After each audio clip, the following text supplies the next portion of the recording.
everybody's here. I'm going to hit that there record button. Beep. Welcome back to session 7, the Serrated Empire. Last session was an interesting one, an eventful one. We began with you in combat against a group of exiled Sari, a couple of bozos, but also a more competent archer who did some nasty damage to Lorcor, and retreated through a strange device, or don't even know how to describe it. This strange platform that you stood on and could be teleported between places, or seemingly so, where your whole body would be turned into green glass, and then a new, or perhaps the same, version of you forms from green glass at the other side. But through this process, you managed to trap the archer and deal with them without too much trouble. You then rested and healed up just in that chamber before moving on into a narrow, winding corridor bedecked with violent frescoes on the walls depicting all manner of brutal scenes. As you moved through, you had some discussions or some thoughts about different theories from Sin on the nature of these pre-Exodus civilizations before you were attacked by two horrifying, demonic, grotesque figures that loomed out of these stone pillars as you passed between them and grabbed at Lorcor and Tiberius, squeezing a lot of the life out of poor Tiberius before Lorcor punched one of them really hard, but really the victor of that situation was Sin, using her esoteric knowledge and ability to command the two figures back into the pillars, blood on her hands placed out, using her occult knowledge to do so. Very, very impressive there. And also worth mentioning that in that moment, Sin declared a more full name than she had done before, but we'll leave it up to the other players if they really picked up on that. Karen in particular, who has been superstitious throughout your travels into this place, was particularly awestruck and terrified by Sin's apparent power and ability to overcome these horrific things. You then moved on, heading, you realized you had kind of looped back round into a chamber that Sin was aiming for anyway, the chamber with these different green glass tablets with knowledge on. She tried to get Karen to rip one out. He failed miserably before Lorcor stepped up and did the business, pulling one of the tablets out of its frame for Sin to study. Sin, you managed to discern some basic ideas from it of that it has something to do with transmutation, but you're going to need a lot longer to sit and study to get a better idea. You then moved into the mirror, kind of the mirror reflection of your very first chamber you came into in this whole complex. Another rectangular chamber with a mist-filled chasm. You found broken statues, you found frescoes along the walls that had been defaced with blood and other less nice-smelling bodily substances, and had symbols daubed into them and offerings left at the base, to which Sin took great offense and burned them away with her magic before placing her own symbols upon them. Lorcor also took an ever-burning torch from one of the torch sconces on the wall, so Lorcor has an ever-burning torch now, blue in colour. Before you all decided to cross the rickety rope bridge, which you'd managed to do before. Unfortunately, with some bad rolls, yes, just some bad luck, Lorcor went tumbling down off the bridge, breaking through some of the slats and missing his, well, actually grabbing one of the slats in his jaws, but just breaking it off with the muscular hump. Him falling off rattled the bridge, and Sin was the next to fall tumbling down into the mists below. Everyone else managed to cross the bridge just about, Karen making a bit of a meal of it, whereas quite the opposite, Tiberius practically danced across his agility. But to Tiberius, Slug, and Karen's knowledge, their two companions just disappeared into the mists. For Lorcor and Sin, however, their journey was a very strange one, seemingly falling almost without end, continuously expecting to hit a rocky floor and end their life. Instead, the mists deepened, and eventually they saw motes of light floating around them, more and more of them, Sin even attempting to somehow engage with them by opening up the bottle or flask of lights that she had trapped from the fountains in the so-called spa area before. This did seem to whirl amongst the lights, but didn't... Well, perhaps it did change something, because before long you found that you are no longer falling, and instead you found yourselves sat kind of chest deep in a familiar feeling fountain. Not in the same rooms you were before, but a large fountain. And sat in the fountains right next to you are two members of the exiled Sari, bathing, weaponless, armorless, nude, next to you, with another member of the Sari just dropping a ceramic bowl from their hands as you two have just appeared in their midst. So, Is this one armed already? that one is not armed. No, I would say to add to the scene, these tables have bits and pieces on. Some look like leather straps. You see one spear is on this table up here. There are no other weapons in the room that you can see. There is a door here and a door up the top. Both those green glass doors that you can touch and will open to your touch. But we are beginning this session with very much a split party. And I think we know where we're going to begin. We're going to begin with Sin and Lorcor in this fountain. And we are going to begin with rolling initiative, I'm afraid.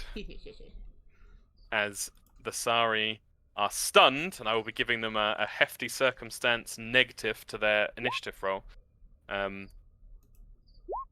But things are about to go down. Right, so let's roll initiative. They have a -3, so that's a 5, but it doesn't really matter for these purposes.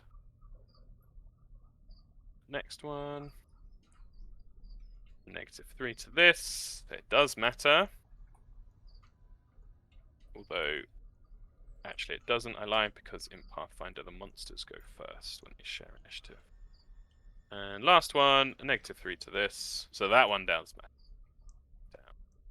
I'm going to hero point my initiative. Yes, everyone has 1 hero point, and you are welcome to hero point your initiative. Nah. It's lower, I'm afraid. Alright, let's get some music on. Settle yourself in with your popcorn, Kieran. Oh, yeah. As we begin this encounter with the exiled Sari by the door, who dropped this ceramic bowl of water. He sees this, he's startled. He's going to use one action to open the door behind him, which immediately brings a 4th exiled Sari into proceedings. Rolled a natural 20 on his initiative, which is actually weirdly good in this situation, because it means he won't go until next round. He's going to stride in. He's going to stride again. That's his turn. So that's them done. Lorcor! Wasn't there another one that rolled 20? There was a second one I just rolled for now, but he actually rolled higher than the first guy, so he's not going to go until the start of next round. Oh. They had a -3 to their thing, Hannah, is the reason you're Well, thinking it's just that. because I can see 2 initiatives and there's 2 20s. There should be a 21 and a 20. Oh, I see. Oh, I can see the 220s as well, actually. Oh, yeah, weird. Don't know why it's done. Don't worry, you're all good. It is your turn. I'm confused. Okay. Lorcor is gonna. I assume I'm prone. You are sat, yes, so we'll take an action to stand up if you wish to. You don't have to stand up from prone. It's not like D&D doesn't give you disadvantage to your attacks or anything. It does mean you're flat-footed, so you would have a lower AC, but your attacks would be as normal, so it's up to you. Right, is that out of the water? There is one more guy as well. Oh, yeah. Yeah, I think Lorcor does just rise out of the water and sees the Sari right in front of him. Yep. Looks like I landed in the right place. The Sari, completely naked, just looks up with his jaw down like, "Ugh." I'm gonna rage as well. Yep.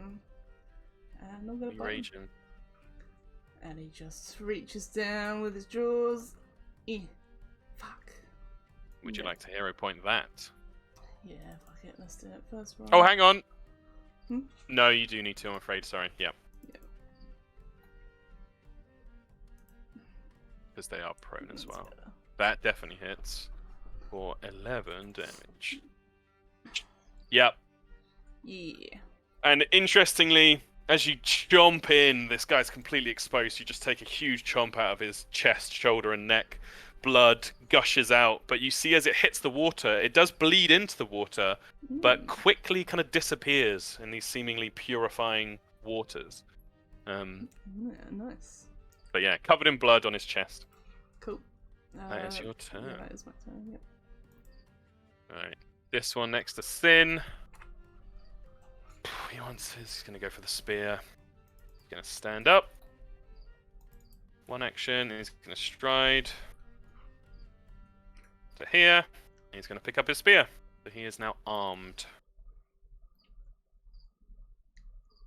Oh, I wasn't taking into account their lack of armor. Lorcor, take your hero point back, because that 12 actually would have hit. Oh, damn. Yeah. Yeah, without that armor and prone, it was just enough. So that's also, I'll add in the damage you rolled for that as well, an extra 2 damage. Wash. Yeah, he's demolished. That's that guy's turn. And this one here. Gonna interact to grab his spear.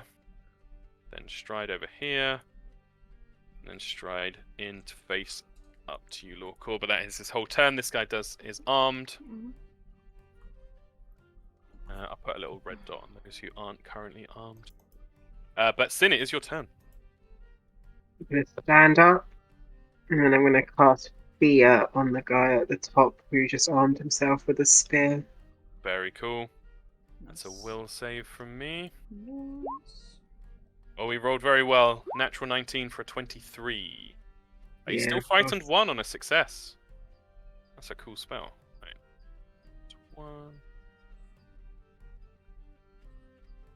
Excellent. That will take us to the next Sari. Where is Fright? Still getting used to these tokens. I'll find it in a sec. Let's keep going. So, the one that just got munched on by Lorcor. He is going to still prone. He is going to try. He's going to use his first action to try and trip you, Lorcor. Okay. Yeah. He's going to do an athletics. That's a 7. The only thing I need to check is whether that's a critical fail. What is your, I think it's reflex? Might be fortitude, let me check. But if you let me know both of those, because it might not make a difference here. Well, fortitude is 9, reflex is 5. Okay, so it does make. Let's let me check. Trip. Trip action. Is reflex DC. Okay, that kind of half saves him because it means he doesn't critically fail. But it's just a straight up fail. So yeah, he like tries to grab at your legs and tugs on them, and it's just like a guy trying to hug a tree. He's just there like, it doesn't do anything. So he is going to stand up, and he is going to stride, just trying to get away from you, towards his friend. Yeah, over here. Do you want to do your do. thing? It follows him. Yep. Fucking terrifying. Okay, this one over here. It's his turn. So top of the round. This one's going to grab up his spear with one action. Because he was just putting his stuff away. And He's not going to bother with his armor. So he comes out of the room nude. Nice. Oh, actually, I haven't done my own rules. With the doors, because they have this like almost time-sensitive thing, you put a hand on them, they open up, and then they slowly close back. Basically, at the top of a new round, the doors close. Okay. So 1 action spear, 1 action stride, 1 action to open the door again. So that door is now open again for this round. Make sure that everyone's ACs are correct. Did have it wrong. And then the last one picks up spear. 5 and 12. So there's a few of them in the room with you now, but they are in various states of undress. They've all got their spears with them now, except the one with the red mark on him. And it is back round to you, Lorcor. Yeah. Man, that reaction is good. You don't have to spend an action like moving to Yes. chat with people. That's great, and it suits him really well, I think, personally. Yeah. Yeah, I'm just gonna claw him for the first one, I think. Nice. Actually, I might as well bite, why not? Chompity chomp. Chompity Yeah. chomp. Locust on the fucking. Huh? You know that fucking locust on the mic? Really? Oh, I might go kill it in a minute then. It's annoying. No, it's fine. Don't worry. It's the sound of Lorcor's brain. Keep me up this fucking night. With the lack of armor, that is a hit, and 7 damage Yeah. is enough as you just eviscerate this one as he tumbles down. Nice. Dead. 1 movement to get.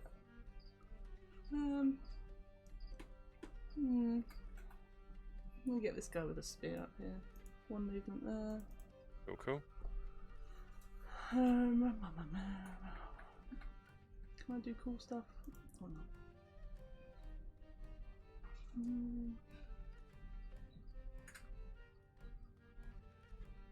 No, not really. Let's bite him. I'm gonna bite him again. Second. Very cool. There you go. That's... Oh, yeah, that hits. Yeah. Unfortunate damage roll, but still a good chunk of damage. As, yeah, blood is just spraying over the floor and the walls as this rampage of tooth and destruction, red fangs, begins to wade through the opponent. So it is his turn. Oh, he's going to try and fight back. He's got a spear. 16 to hit you. It misses. That misses. Even with rage. Yeah, Oh, already minus he- 17 with rage. Very nice. Also, he would have been -1 because this guy is the frightened guy that I've got. When does he lose that? At the end of his turn, so at the end of his turn now, he'll be losing it. So Okay. I'll put putting the symbol on. So that would have only been a 15 to hit. He is not going to. You're just fucking scary, Lorcor. He stabs, then he's gonna move to here next to the door. So again, you got your reaction back if you want to follow him. He will use his final action to take his blood-slicked hand and just slap it against the door behind him as that door opens I'm gonna as follow well. him because Cool. Yeah. That's my reaction. This Sari, it's gonna wade into the water, using, and is going to a spear attack. Actually, is going to try and knock you down. It's going to go for a trip. Does have a free hand. A 15 against your reflex DC. So your reflex He's a DC is 15. Oh, it is a 15. Yeah. I think meets it, beats it. So you are prone. Right. Oh, never mind. Sorry. I was just clicking. Sorry. And with his final attack, we'll try and stab you. So he does have the multiple attack penalty, but you do have -2 AC from being prone. I think that's a miss, though. A 12. Yeah, just. Okay. It is your turn. Fuck. Currently prone. Yeah, we'll stand back up. Mm-hmm.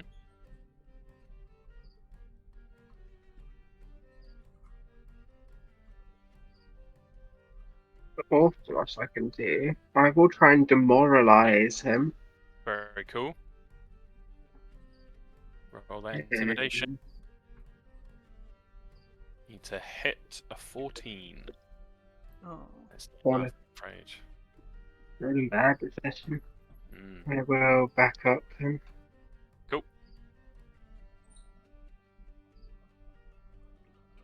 Very nice. That's my turn. This one is dead. Let's remove him from the thing. So top of the round, unfortunately for this guy. Door closes. Door closes. He's just gonna open it again. And then move. He's only got one action left at this point. So he is going to... Is he within 20 feet of Lawcore? No. He's just going to spend his last action moving again. Get some positioning up here. This one. Move up to you, Lawcore. Currently flanked now. Mm-hmm. So a -2 to your AC. He's going to make a spear attack. A 20 to hit. Indeed. 6 damage. Don't forget your temporary HP from raging. Oh yeah, shit. Yeah. What is the temporary HP? I forgot. I think it's your level. It's not a huge amount. No, it's not a lot. I think it's just... Or maybe your level plus con? I think it might Sounds be level vaguely plus familiar con. to me. Last feature, rage. Equal to your level plus con. Yeah. There we go. So yeah, 6 away from whatever that is. And he's actually then going to use his final action to back up. Where's my con? 4, He doesn't want to get eaten. 5, and it was 6, wasn't it? Yep. Yeah. Here's your turn. Okay. I'm gonna try and finish this guy off first. Very cool. I'll reach down to bite him. Right. Yeah. Oh my god. Yes, that is a critical hit, so you can roll the crit damage if you like. But either way, Let's just see how much it would be. he is ripped Nice. asunder. With a crit, I think he just like throws the body at this guy standing over here as well. Yep. And I'm gonna go to this guy. One action to move.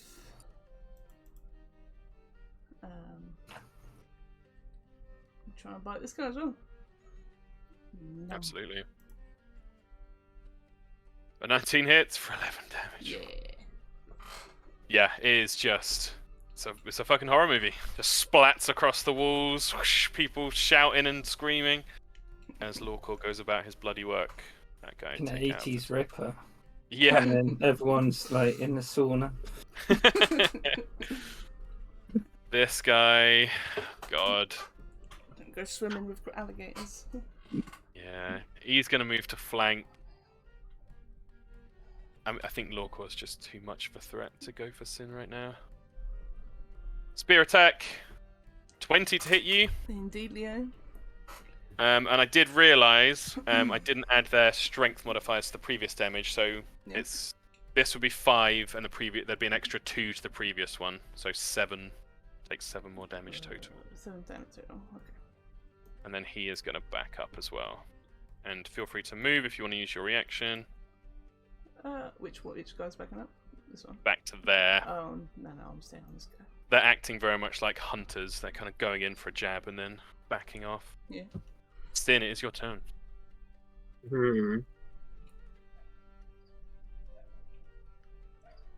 They're going in and out. Yeah. So let's stop their retreat, shall we? And let's cast Wildfire. Nice. I want to sort of do it where they currently are, I think. So Yep. Makes sense. to me. if they want to move forwards, they're going to take damage, and then they can either choose to do that or back the fuck up. Very cool. So if I remember correctly, bursts are like a 10-foot burst. Like that.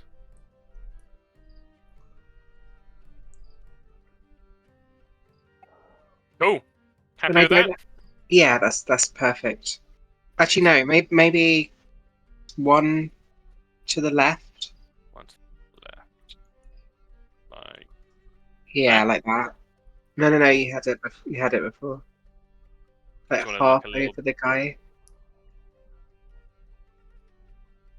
Cool. So yeah, like that. That's perfect. Nice. Actually, maybe like one more up. It's like half up. Sorry, That's alright. Oh god, Just I took trying the to- whippy by accident. be strategic. Like that. Yeah, that's good. Very cool. So yeah, just across this tiled floor, coating the fountain and the table, it's flickering ash and flame. I just like in the background of Lawcore now to this guy, it's just fire. Yeah, the guy's just like muttering to himself about the end of days, the apocalypse has come. Very cool. Yeah, I don't think I'm just thinking of it. I can do anything else, but I don't think there is. Demoralize? Oh no, you walked. didn't you? Well, I could go back. I was just looking at other actions I could do.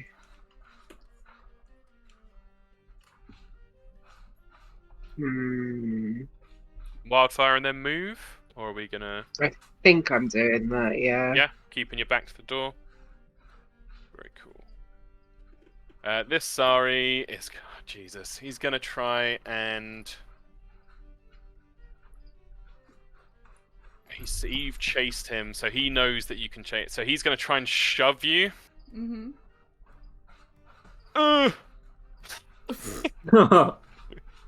Fucking hell. His bloodied, wet hands just slap feebly against your torso, Lorcore. You see these little handprints. He's just like... Just gives a little chuckle. Yep. And then he is gonna move here. So feel free to use your reaction.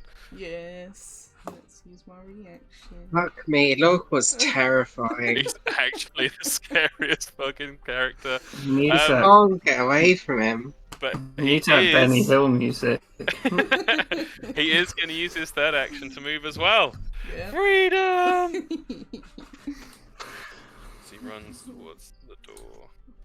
It's really good. You have to like dedicate running away from Loke if you want to get away. Such a cool reaction. I can move up to my movement, so I can get to This there at least, but it doesn't matter. It's fine. visitors The barbarians ever get attack of opportunity or not? Oh, I hope so. I think you might have to take it as a feat because it's normally a feat. It's only fighters that get it I haven't automatically. seen it as an option. Oh really? Mm. Okay, might have a little look. This Sari's gonna step up to you, Lorcore. He's just gonna try and stab you. Stabby stab. Wait, 15. he would if he moved, I think, through the fire, would he have taken? Take the he like- fire damage. Yeah, a creature on the ground takes 1 fire damage for every square of that area it moves into. I mean, yeah. I moved into though. Yes, that's fair. Yeah, Yes. Kieran's right. Okay. He moved so out of it. I believe that doesn't hit you, Lorcore. No, not if I'm not flanked. You're not flanked, no. So he's gonna back the fuck up. God, they've only got like a little corridor now because of the wildfire. Nice. So he moved, stabbed, moved. Lorcore, it is your turn. I'm coming. Here he comes. Still going after this one. Yep.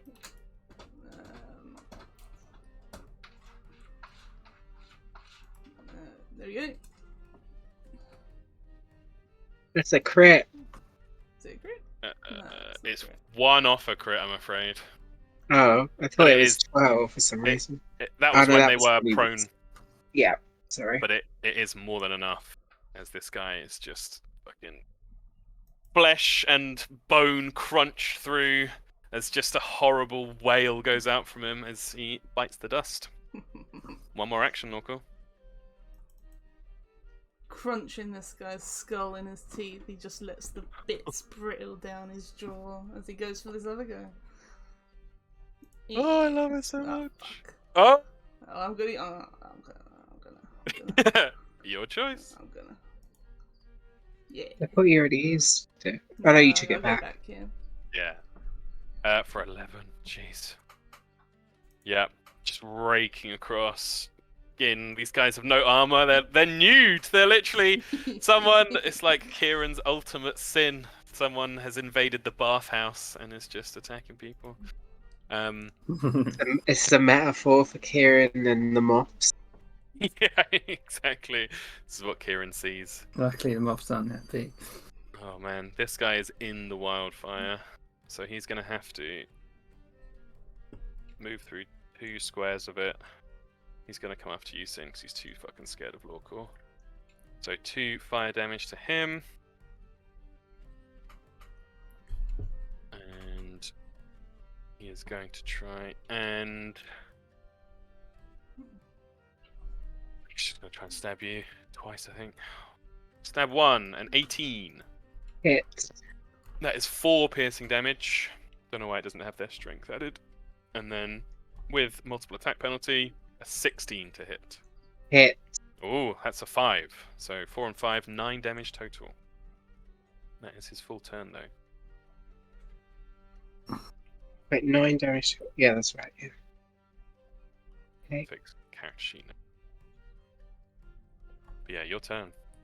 I'm sustaining the spell that Oh, grows Very by nice. 5 feet. Grows by 5 feet. That's gonna hurt my brain. I'm just gonna overlay it like I did before. So, first up, this 5 feet gets filled in. Actually, that's kind of easy to imagine. It's up this way. And up this way. It's a bit too long. You get the idea? And I'm gonna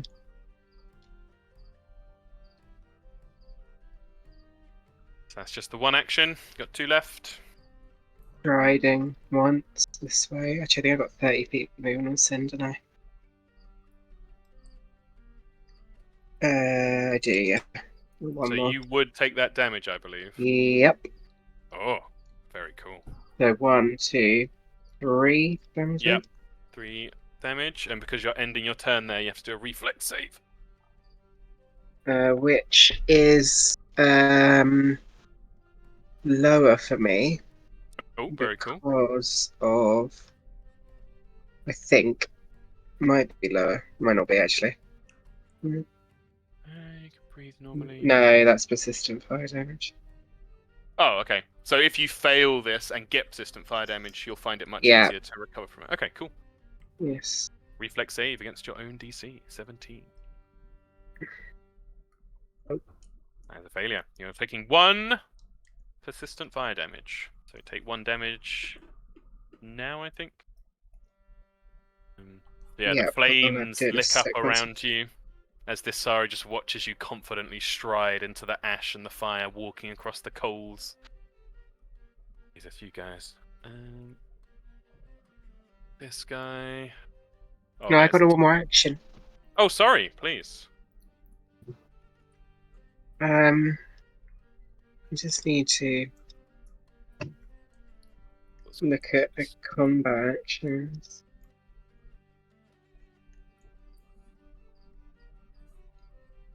Can't remember if there's an action to like taunt someone to. To come to you, no, there isn't anything. I mean, I've seen like feats and spells and stuff that does that, but I haven't seen a combat Yeah. action that does it. Hmm.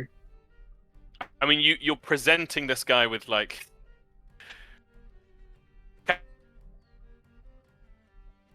Oh.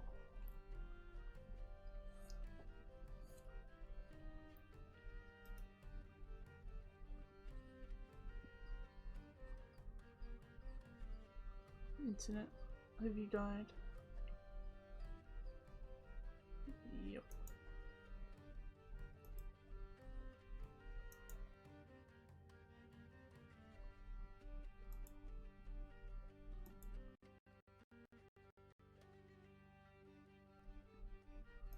Come on. Come back. There you go.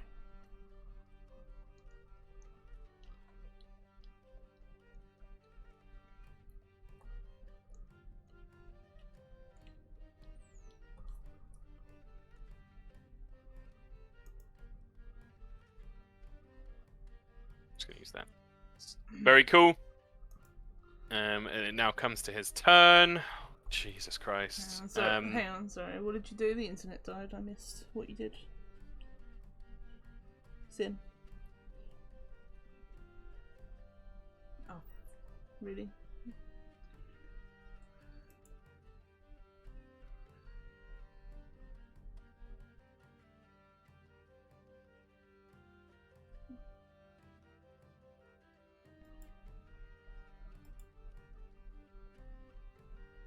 Oi, vey. Kimona.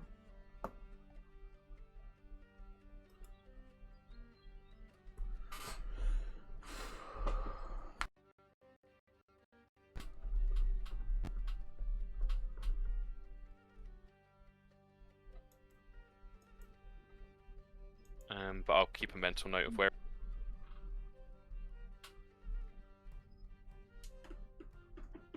And cower in the corner. Sorry, internet keeps dying. That's alright. The guy opened the door and ran away from you. Would you like to use your reaction to chase him down? Yes. He is down here.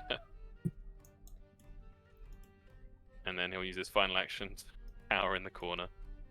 And it is your turn! Yes, game. So let's bite him.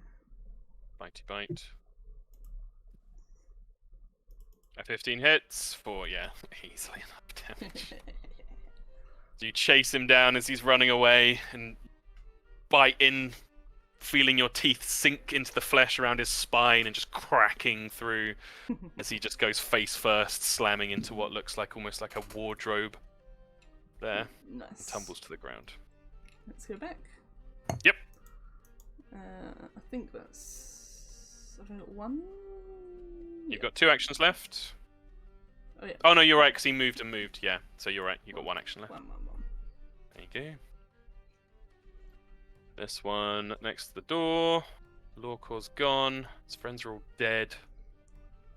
Jesus Christ. Can I have brought the body with me in my teeth? Yeah.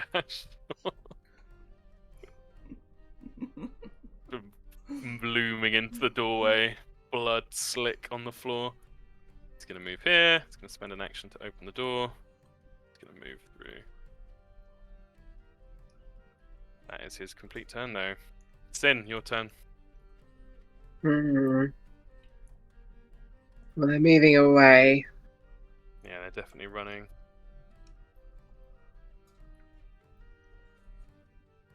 I'll stop sustaining the spell, so it drops. Very cool. How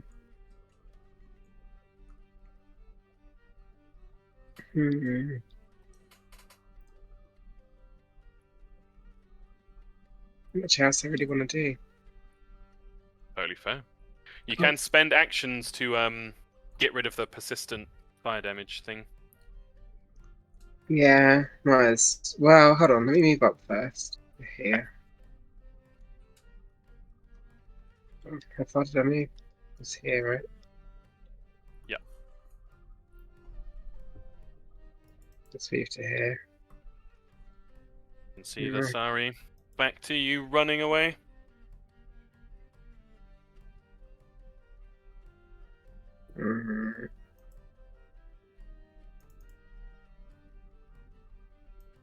Fuck.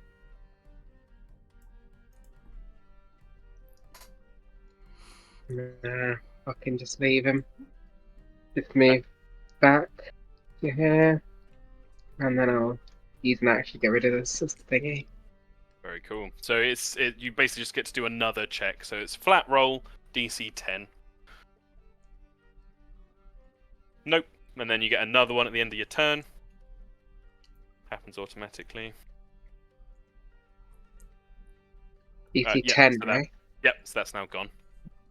Okay, No good. damage to you. This guy. Turn order. It's just you, Lorcor, and the one remaining Sari. Lorcor, your turn. Is the door still open? Oh, With the it door would close. Yeah, let's open the door. Yep, so the one in front of you is So, opened. it's one The other action. door's closed, right? Yep. Lorca walks up to you, Sin, with body and jaws, and he just tosses it to the side as he gets up to you.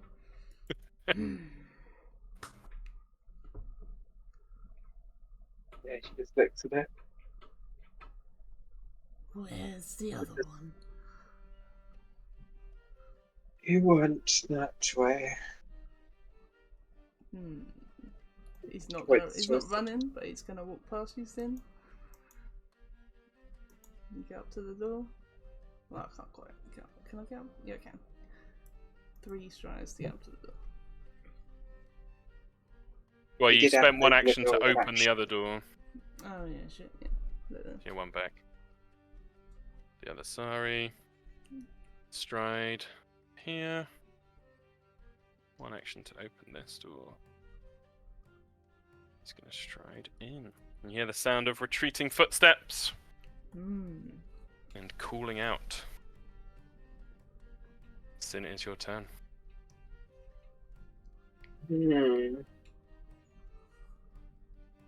Just look what I can do. Jump in the water.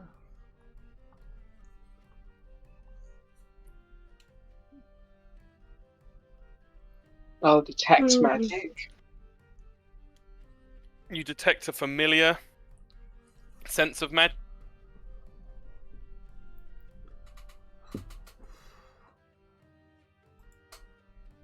Really, internet.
So my computer is fucked. Buckadoodle dandude. Jeez, bitch, your computer's being real bad today. Yep. What's the plan, Intelligence Lorcor? fucked. I don't know, what was the question? Are we chasing or are we staying?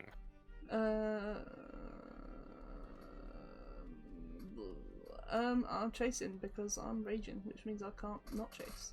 Yeah? Yep. Stride, open the door. Let me just double check that is what that means. You can. The frenzy lasts for 1 minute. Until there are no enemies you can perceive, or until you fall unconscious. Whichever one's on first. Can't. Guess it depends if you can perceive them. True. You did hear the It's a weird one. footsteps. Door's closed.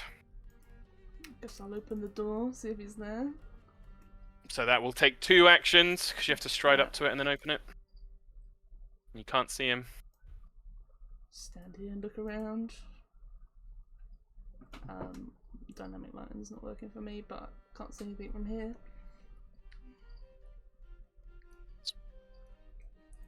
Yeah, no, you can't see him. Yeah, I guess I can't perceive him then. Okay. With that then. Must be dead from fear.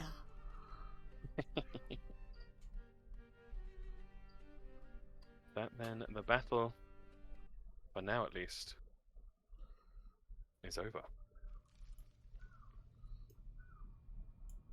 You find yourself covered in blood, Lorcor. The still warm in places, life, vital essence of your many prey covers you. It was a good hunt. Yeah, certainly was. Just walks up to the Sari, kicks it a bit, looks around for Sin.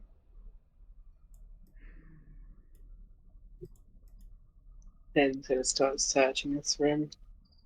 Yeah, Sin, as you look around this room, you see what is clearly a chamber where the Sari store their things whilst they are bathing in the other chamber. You see these very old pre-Exodus carving style wardrobes. They look like they're made of stone, very finely carved frescoes depicting this ritual of bathing and cleansing of the body. You pick out various sari wear, well used clothing, basic hide armor, spears, clubs. But you do also find, as you look through in the cupboards or wardrobes, you find a couple of things. You find a number of small pots, some looking very basic, kind of earthenware, and some even like woven reed. Looks like sari ointments and salves, but amongst them you see one that actually looks older. It looks pre-Exodus, and upon opening it, you can see that this is a salve that has been left untouched, perhaps with the Sari's superstitions around this place. But were you to, as I kind of assume Sin is doing, detecting magic, you would detect that this thing is magical. I will cast Read Aura. Read aura. What does that do? You focus on the target object, opening your mind to perceive magical auras. When the tasking is complete, you know whether the item is magical, and if it is, you learn the School of Magic. Ah, very cool. This item is magical, and the school of magic is abjuration. Interesting. Abjuration is like warding effects, isn't it? Indeed, yeah, protection. Also in the room, you notice that left alone on the central table in the center of it is a small statue, a very small statue, attached to a thin metal chain. Again, looks old, perhaps pre-Exodus, again, and left from superstitious exiled Sari. Read Aura again. Yeah, absolutely. It's a very cool spell. This is indeed magical, though you sense its magic is less arcane in nature and more divine. Mm-hmm. And the school of magic is necromancy. Interesting. Can I want to. I'm gonna take both. Very cool. Don't really have time to study them right now. No. What should I put in my inventory?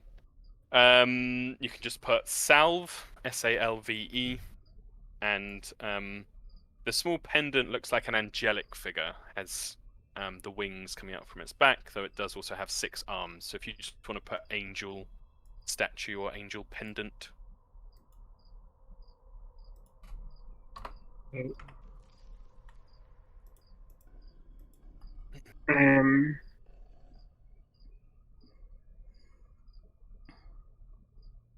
She's gonna start spending 10 minutes to treat her own wounds.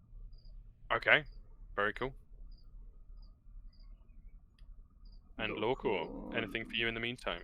Lorcor just takes a sip out of this thing, and The water, yeah, yeah, the water. fresh, cool, glorious. Yeah, cleans himself a bit, but is not that bothered.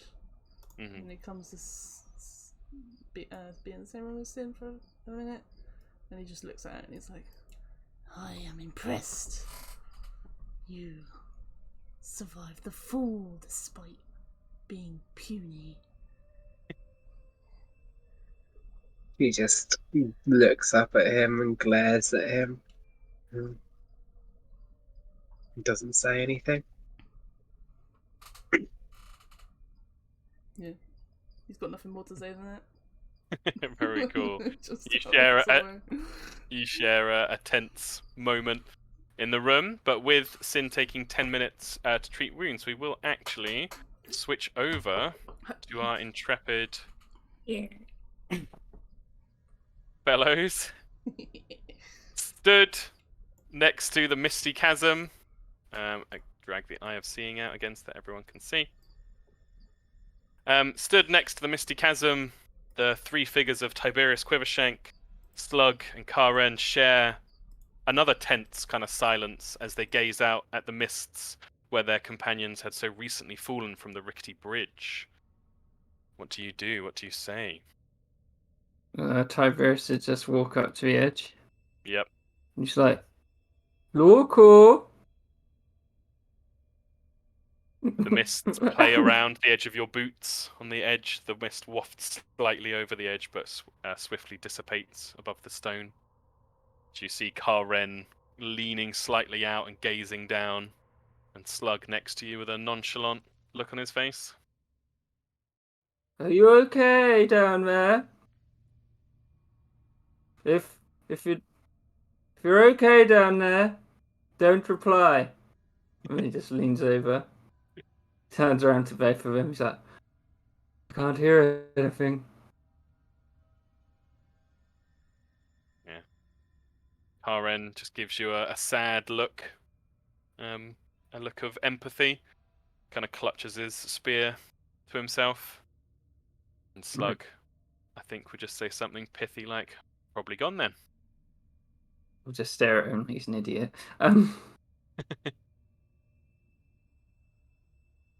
Yeah, you'd notice your voice doesn't echo in the chasm. It seems the mists dampen the sound. No. Is there like a rock nearby?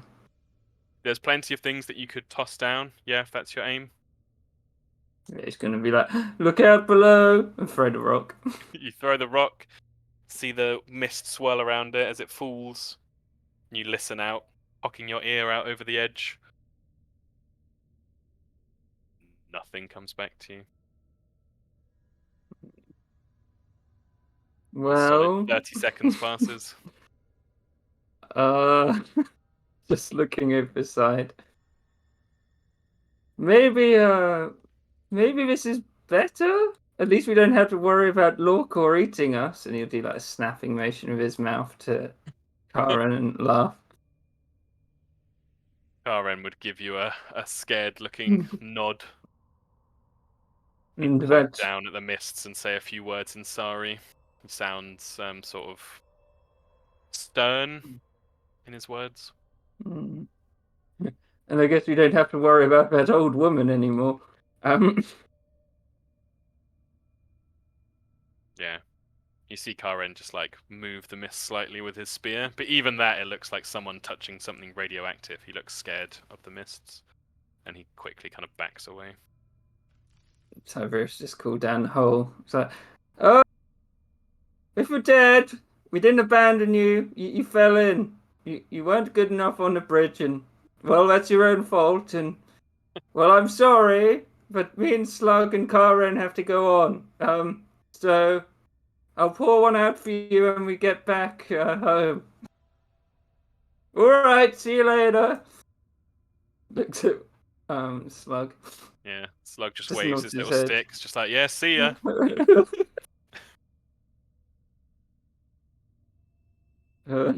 Sort of walks up to Karen and sort of you point at all this stuff, kind of shrug. Does it Yeah, look interesting? so the stuff looks like all manner of different types of offerings. You'd swiftly notice, Tiberius, that much of the stuff here doesn't look like it came from the Sari themselves. There is clothing you recognize, wow, as being more similar to people in New Quivershank. Tales you've heard of back in Hespia, fashions, perhaps even like the Burgomaster Salis himself, high fashion. there's just piled up unceremoniously all manner of different garb. You notice small trinkets, bits and pieces of metallic jewelry, rings, small symbolic pendants of perhaps religious significance, but none of it looks sari. And then, kind of alongside it, you see more natural offerings, bundles of sticks, food, certain plants, herbs, shells gathered perhaps from the shore, an earthenware jug that's been carved quite decently well. All manner of different things piled up.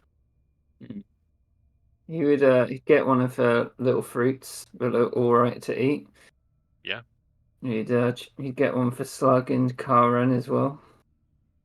And Karen would refuse. He'd like shake his head and wave his hand in like a no no no motion. He's not stopping you taking them, but he doesn't want it for himself. He points at the pile of things and then points at some of these gathered offerings around the walls. He kind of wrinkles his nose as if in a point of disgust. And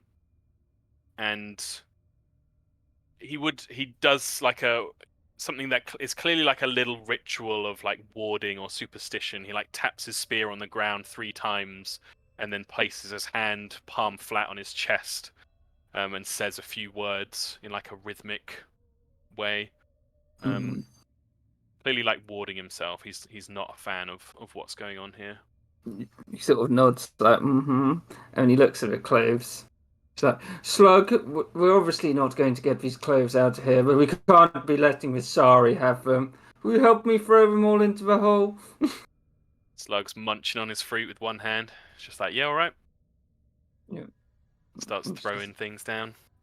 Yeah. And of course, help yourself to any of the trinkets, Slug. Yeah, I'll add some bits and pieces to Slug's. Tiberius would also be having a little bit. Yeah, if you want to add just one entry as like rings or jewelry, trinkets from the offerings or something like that, add that for Slug.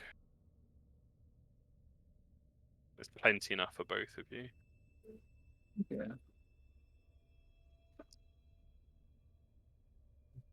Make sure we get these back to the people who deserve them. Mostly myself. Yeah, if you want to take any of the clothes, you can as well. There'd be He's some fancy off the hats and side. other bits and pieces. He doesn't want the Sari having them. Very fair. Yeah, the clothes go billowing down into the mists like ghosts in the fog, disappearing slowly down. After he's sort of done that as well, he'd be like, well, seeing as we'll be only 2 left now, Slug, and of course you, Karen, Pushkin said we should, do something, and that's what we're gonna do. Right.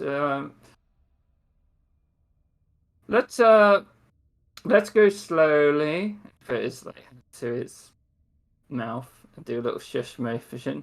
And seeing as we destroyed the only other way out of here, I guess the only way is to go forward. So yeah, he'd get crouching and he'd want them to proceed quietly down the corridor. Yeah, the sound of crunching fruit from Slug diminishes as you begin to stealthily move your way down the corridor. Yeah, Tiberius sort of chucked the core into the thing for he left as well. Off the fruit. Nice. Slug puts his core in his pocket. Nice. You head down the corridor and find yourself in a well-used, scuffed floor, but otherwise this same strange stone area, intermittent frescoes on the walls, making your way along. It's only about 10, maybe 15 minutes before you find yourself at a T or slightly off T junction, where you notice that the 2 sides of the T going away from you slightly curve away from you, as if you are coming to the bend of a very large circle. But you can either go left or right. He wants to have a look of which passage might be more worn with threads or anything, like more worn. so he knows people have been walking there. For sure. Interestingly, this you quickly kind of ascertain that both sides look pretty equally worn. Whereas before, every junction you've seen has had a very clear distinction between one and the other. Here, it looks like both sides are used happily. What currency do they have? Silver, right? Yes, yeah. What's on each head or tail of the coin? I would say in New Quivershank, you'd still be using the coins brought with you on the expedition. Yeah. So one side would be one of the symbols that's used for Serian Shore Strike, which is a sword buried in the ground. And then the other side would be the face of the current ruler in Crucible, which is the Baroness Seria. So yeah, you'd have a quite beautiful, quite androgynous face, and then a symbol of a sword.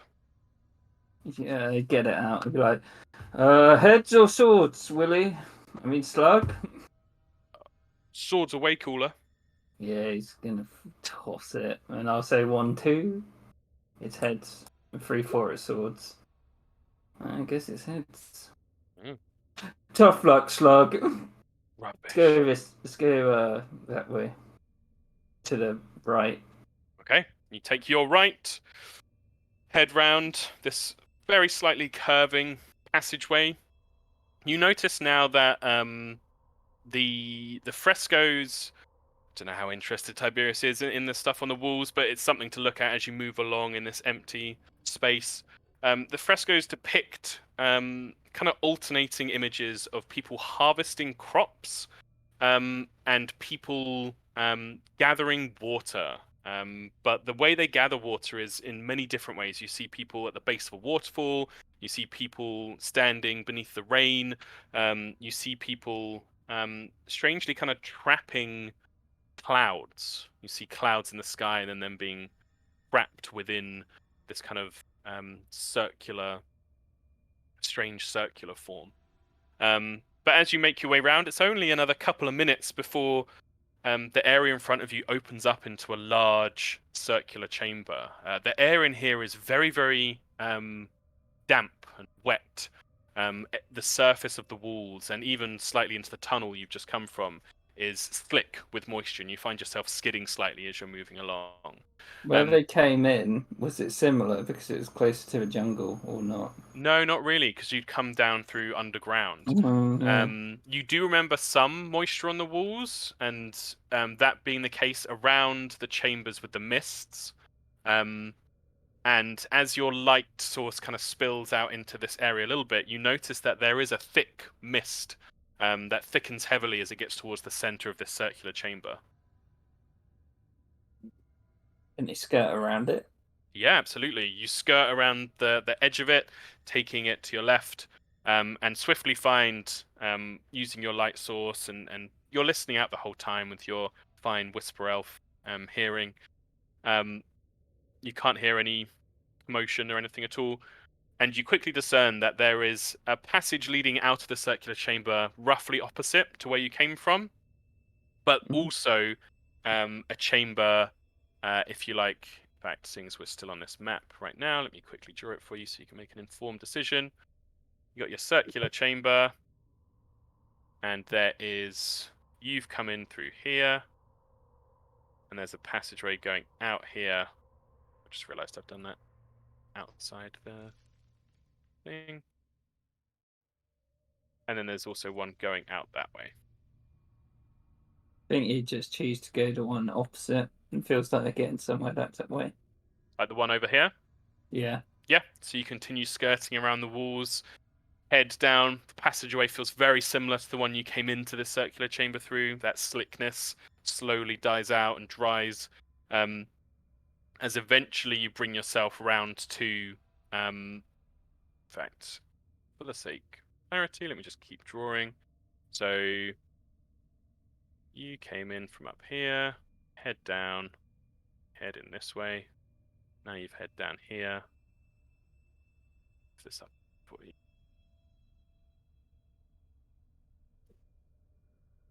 Nope.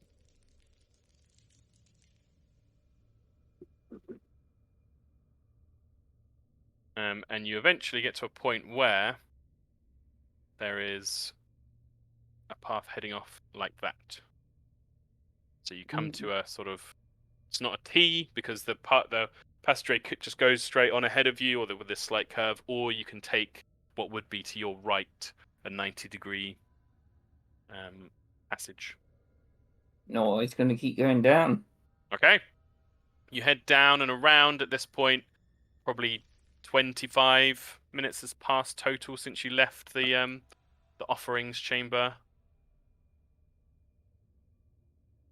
Zoop. Again, it's eerily quiet. The footsteps of your companions behind you. He just wants to make it look like he knows what he's doing. Eventually, you come to another circular chamber, very similar to the one you were in before, full of mists, slick to the touch, condensation heavy on the walls, and you find that it matches the one you're on before. Going in, there's one going on.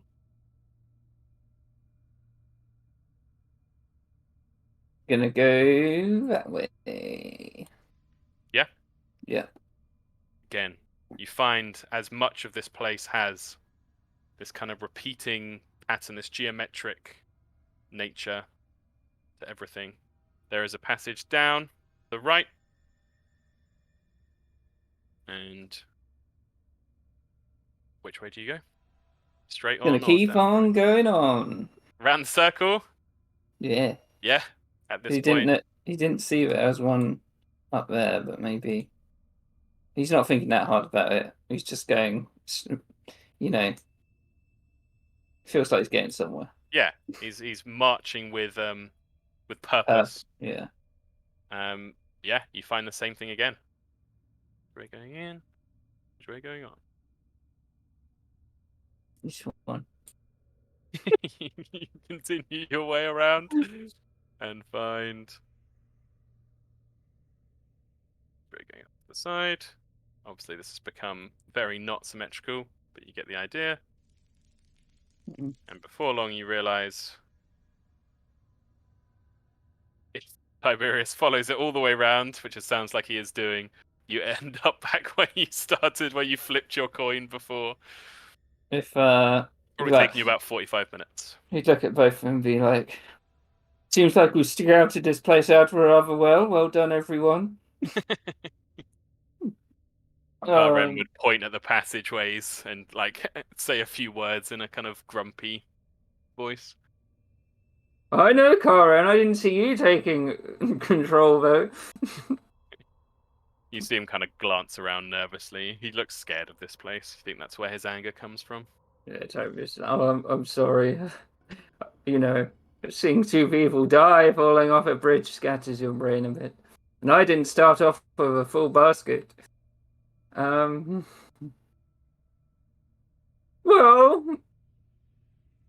maybe we should take one of the side passages. And if they're back here, he'd be like, looks like you won after all, slug. Okay. You head in. Slug just says, "I always do." As you head in, and this one is quite a quick trip. It's only 5 minutes before you find yourself opening up into quite a large circular chamber, and can actually. This might be easier. It's not arrows. Come at this side.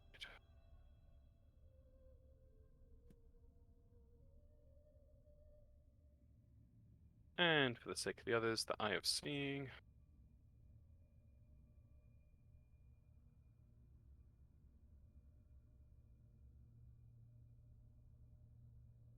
As you emerge into this chamber, Tiberius, well, as you kind of come down the tunnel towards this chamber, the first thing you notice that it is bright. Where before you've had things that are dimly lit or had to have your own light source, the chamber ahead of you is like this bright golden light that spills out into the tunnel. It flickers slightly, almost like the dappled light through sunlight through leaves. And as you come to the actual chamber itself, I'll move you over. Yeah, Tiberius looking out and be like, oh, that old bag would love this place. You would see a beautiful sight of your translucent green glass completely overwhelmed by the bright golden light that comes from within it. What must be tens, hundreds of thousands of these golden motes floating around, swirling amongst themselves, almost making shapes like murmurations of sparrows in the sky. These motes of light are just shifting and moving inside, giving this dappled and flickering light effect. But it's a beautiful golden glow. As this large chamber opens around you, you see a few things. You see a green glass door here with a closed kind of small chamber or room that it seems to lead into, and you see 4 identical passageways heading off in different directions from your corner at each of the different corners.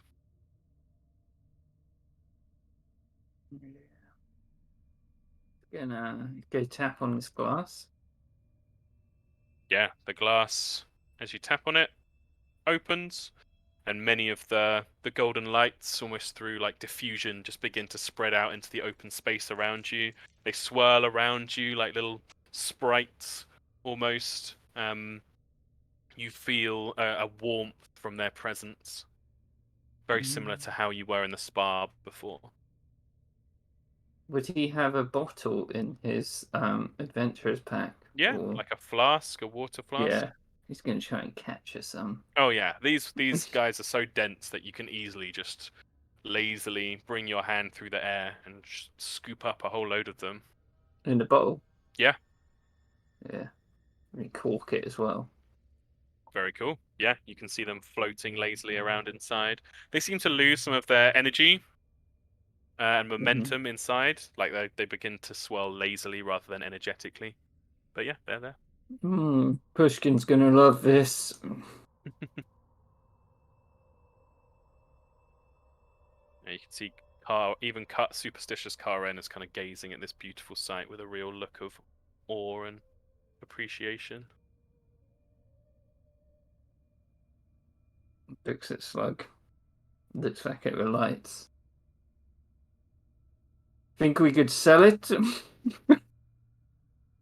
Oh, for sure. Right. This will be the sampler for everyone back at home.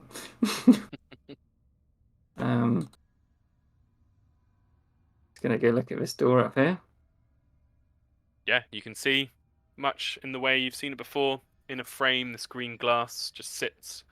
These small little bubbles within the glass that slowly move around. Yeah, tap it. Yep, you tap it and it opens.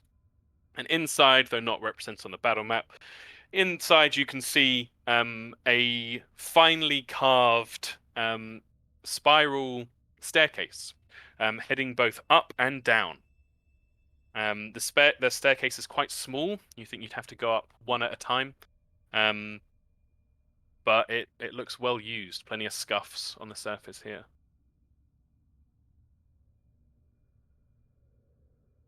Gonna gesture Karen over. Karen comes up behind you. Sort of points up and down. Shrugs at him.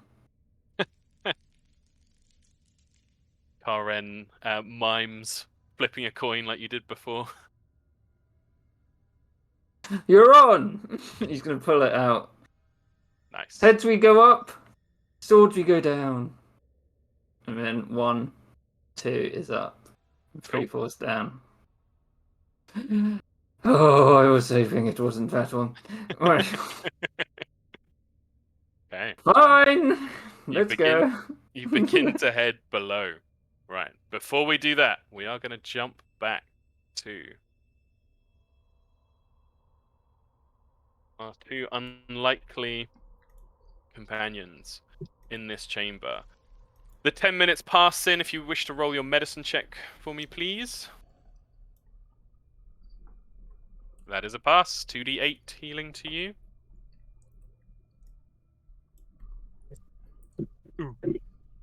Oh.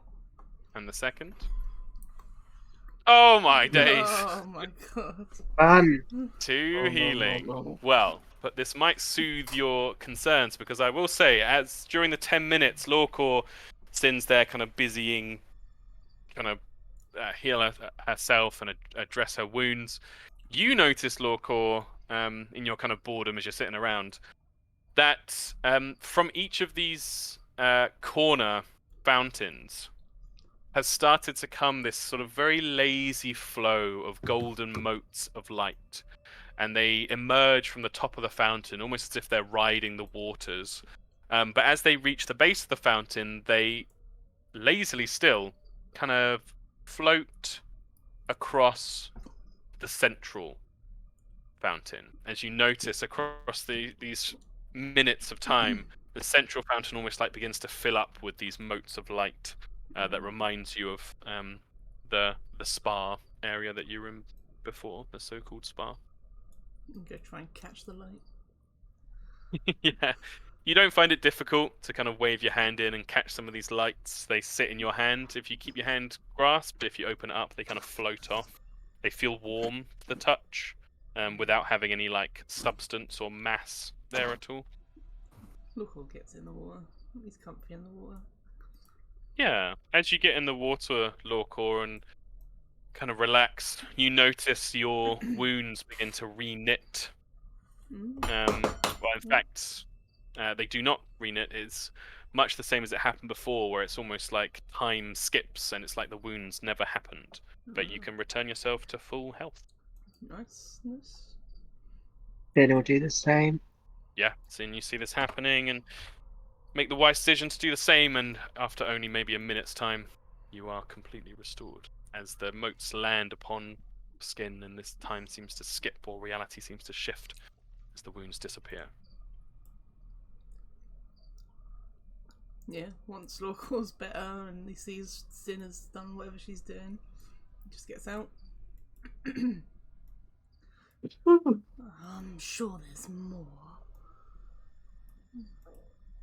Right. Yeah, that's all he says. Sin's He's gonna go to the just door. Sin's just silently following Lorca whilst observing the surroundings for anything unique. Also keenly listening out for more Sari. Yeah, you keep an ear out. The gentle sound of the water in the fountains playing out behind you is all you can hear at the moment. Door opens. You see this small chamber. There's another green glass door over here. Sin, I know, has light. Lorca, if you want to light a torch, just let me know. Yeah. Oh, you have your How ever does burning this- torch. Yeah. How does that work? Is it just a fire that's gonna set me on fire every 5 minutes? No, it's magical. I will. It does have a blue color to it. Nice. Um, Nice. Let me turn the intensity down, but change it. Turn the intensity down. Okay. So this is an ever burning torch. Ever burning. Yeah, he just holds it, walking along. There's Yeah, two doors. It complements your scales rather nicely. Yeah. Sheds light constantly, requiring no oxygen and generating no heat. The flame can be covered or hidden, but can't be smothered or quenched. So basically, if you want it, you can't put it out, but you can shove it in a bag, and it doesn't. The light won't shine through your bag. It doesn't set fire to shit though, right? No, not at all. Sin's casting detect magic as well. Yeah, as you're going along, Sin, you get things. You kind of building up a bigger picture of what you had before, which is the green glass has a magical essence to it. So both these doors, the fountains have a magical essence to them, but nothing out of the ordinary. The frescoes in this area depict looks like people gathering and passing through like preparing themselves for something. Essentially, it looks like people moving through different rooms, and it kind of comes together as you've seen this area for like bathing, and as you step into this chamber, you notice straight away that it is a lot more ornate than other chambers you've been in. A lot of the chambers have had a real feeling of functionality, like quite pretty in their kind of adherence to geometric ideals, the circles and squares and triangles and so on. But here things are a lot more ornate. You see green glass tablets here on top of ornately carved stone benches that look like they are made to be sat on or knelt on even. And you notice that the green glass, instead of having runic style language, there's no language at all, and instead on each of these green glass tablets you see depicted a beautiful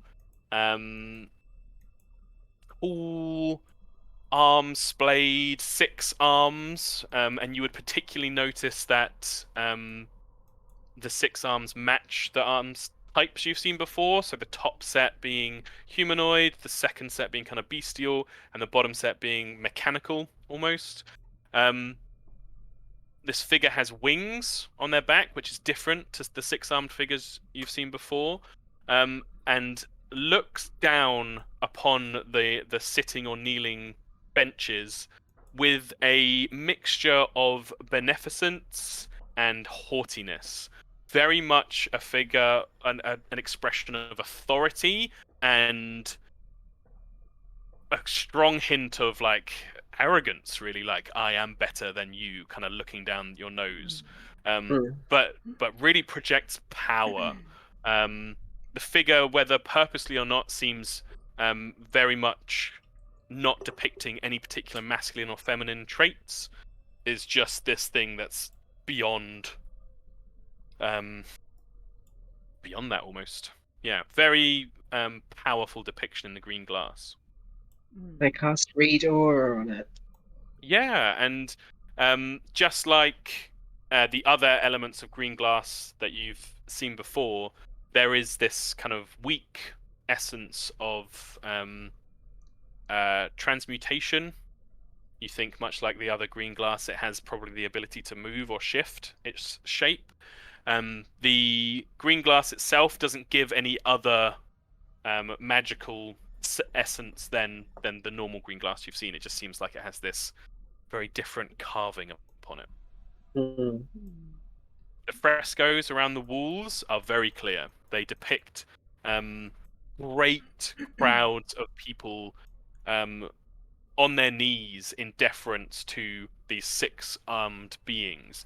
Different to the green glass, though, is that these crowds are on their knees to many 6-armed beings. So one fresco in particular is a broad hillside, no foliage or trees around,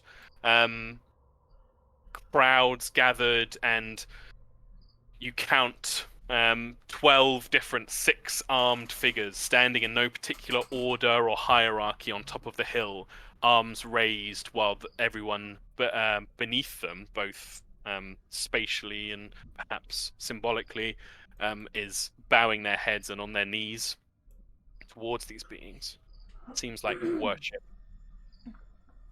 No sorry in here.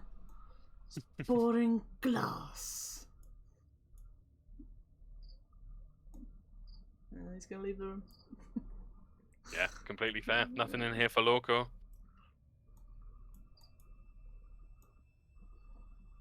What is this button? I can click it, but what is it? It's not doing anything. Where's this? The buttons on the things, the glass. Oh, you can't open the doors? These ones. Oh, the windows? Yeah. Yeah, you can. If you touch them, even with the beautiful picture on it, it opens just like the doors do. So if you wanted to, you could like move through it. That's what it's there for. That's what Sid was going to test, so she would do that and move out Yeah, of the room. it does. It opens. Nothing cracks or anything bad happens, that opens just as normal. Open door. No, my old. He's not there. Damn it. And then he runs away. No, he's not there. You see a spiral staircase illuminated by your blue flame. Okay. Finely carved stone is scuffed from much use, going both up and down. Okay. Up and down. Yep, so you could go up the spiral staircase or you could go down the spiral staircase. Reptile brain says up. Okay. Yeah, we should probably get up. That's where we lost. Was where we fell from, right? So. Yep. Very cool. Yeah, you begin to ascend the spiral stairs. Cool. Right, with that, we are going to jump back to Slug and the gang as you descended down. Make sure the map is ready. Various Slug. Of course, I forgot to grab your boy Karen. And Slug needs to have light.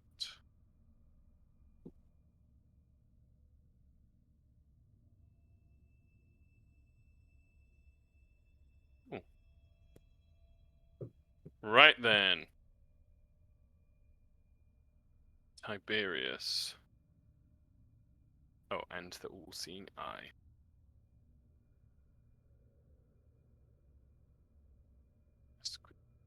Boop. All-seeing eye goes here. And let's move over. So, as you head down the stairs, Tiberius, you note a couple of things. One, it doesn't take too long to descend. Two, the spiral stairs end here. It looks like you've reached the bottom level of whatever structure you're in. There's a green glass door in front of you. You would also notice that you can both hear and smell some things. The smell is a mixture of different smells, but distinctly animal in nature. You smell a little bit of sort of musk, a little bit of animal poop, that kind of earthy smell. And you hear animal sound. You hear some chittering, some deeper kind of sounds muffled from behind the green glass. But it seems like down here there is a presence of animals of some kind. Can you hear that? Slug would say, yeah. Let's go up. Let's not go down. I don't want to run into anything. Okay. You scramble back up the stairs and find yourselves. You go back up past the chamber you were just in with the glowing light, and then up one more. You find yourselves. Make sure it's prepared again. Let's go split party. Various. Slug's got his light on.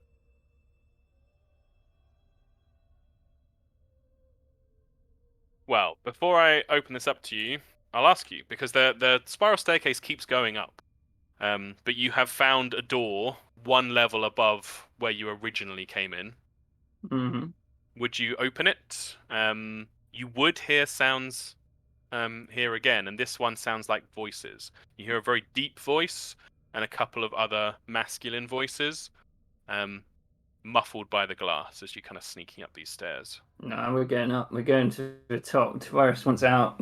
Okay, you keep heading up the spiral staircase, and you notice that from the bottom level where the animals were, you went up one to the glowing light chamber, up one to this one with the muffled voices. Then you go up one more, there's another glass door. Up one more, there's another glass door. Up one more, there's another glass door. And there, the spiral staircase is destroyed and ruined above you. Each of these doors gives little idea of the room beyond, except these small amounts of sound or voices. Would Tiberius open the one at the top? Yeah, because he'd be like, "Oh God, there's no way out. Let's just go over the top one." Okay.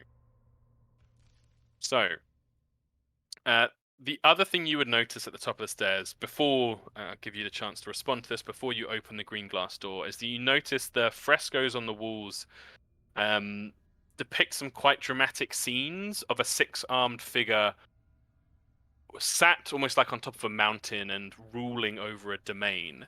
You'd also notice that many Sari symbols are scratched into the stone, which you know is very difficult to do and must have been done with great effort and time. And Karen seems very disturbed by the symbols. He points at them and shakes his head and like gestures back down the stairs. But Karen, there's lots of symbols here that might mean there's a way out. I mean, someone's been here a lot, so they've had more time. Maybe this is closer to the top. I don't know what I'm doing down there. He points at one of them and then like makes a like motion across his neck, like a death motion. That looks bad.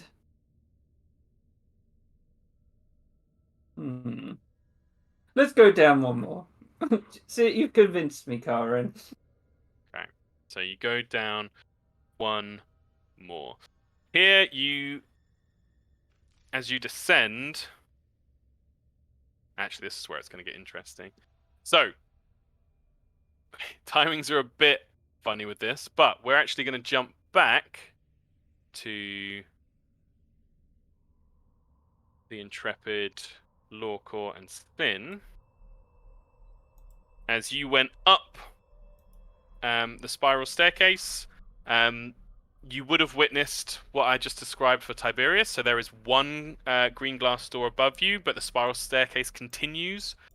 Would you have just opened the next door up, or would you have kept going up on the stairs? Lawcore would have opened it. Okay. As you open it, Lawcore, a few things happen. One, Tom annoyed at himself for not fixing everyone's dynamic lighting beforehand. Lawcore's blue flame. Your light spills out into this area. The blue of Lawcore's torch bathing what is an interesting chamber, immediately more busy than the other ones you've seen, with a number of large structures and big tables with tools, strange-looking tools and pieces of material laid out upon them. You notice shards of the green glass material lying about on these workbenches. But the other thing is you hear a voice calling out in Sari, shouting aggressively, but whereas many of the Sari have been quite big of build and deep of voice, this voice is a lot more kind of reedy, still shouting with some confidence, but it's calling out like, in these aggressive words, as if challenging or threatening you. What's he saying? Because I can understand so. You can understand bits and pieces of it. You certainly pick up a few things, Sin. This person is boasting. You very much pick up the gist of like, come in, intruders, and find your death here, kind of thing. Like, will you think like it talks of like bloody fangs and large lizard people and what have you? Like, you will find your end here. You have preyed on us, and you will be preyed upon, kind of thing. It's very much boasting.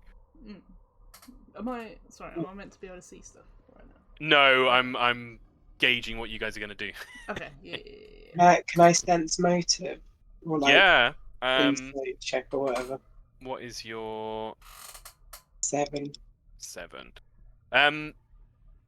This person sounds like they are full of it. Just from the sound of their voice, they don't sound very big, and yet they are boasting about like taking on Lawcore and fighting. They definitely sound confident, perhaps overconfident, but you're not sure. Lawcore doesn't understand, so all he hears is just like rah rah rah. Yep. So it's very indifferent. All he hears Ben's is going Ben's Sorry. going to say to Lorcor that he is challenging you to a duel, beast. Pathetic. He will die quickly. He just slams open the door and he's going in. Excellent. Right. With that, then I will move us over to this chamber here. No, 30 Saurian. Yeah, well, as you step into the room, there are a few of your kind of standard grubby-looking exiled Sari, but further across the chamber, you see a hunched lizard folk figure. Okay. They look much smaller than you, Lorcor, probably about half your size, black of scale. They wear a leather hood.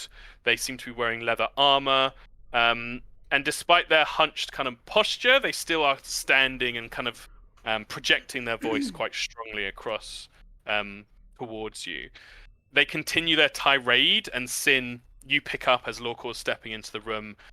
This creature declares themselves, they're called Torah, and they proudly declare that they will take the head of the lizard beast this day. They sound very sure of themselves. Okay. But as you step Yeah. into the chamber, Lorcor, everyone looks ready to fight, so we will be rolling Yeah. initiative. So Lorcan's just looking around. It's like, which one challenges? Let's get some battle music. Hup.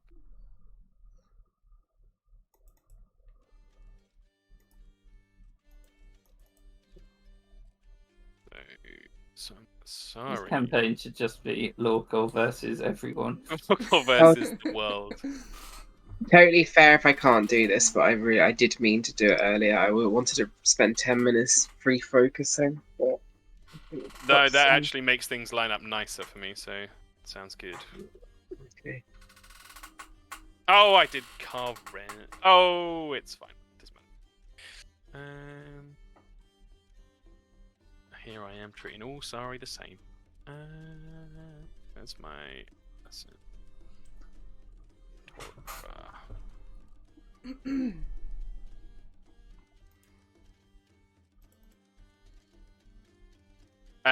One other thing from your listening in and understanding Sarisin, a bit of a benefit, is this person didn't just declare themselves as Torah. It takes you a moment to kind of work out the words.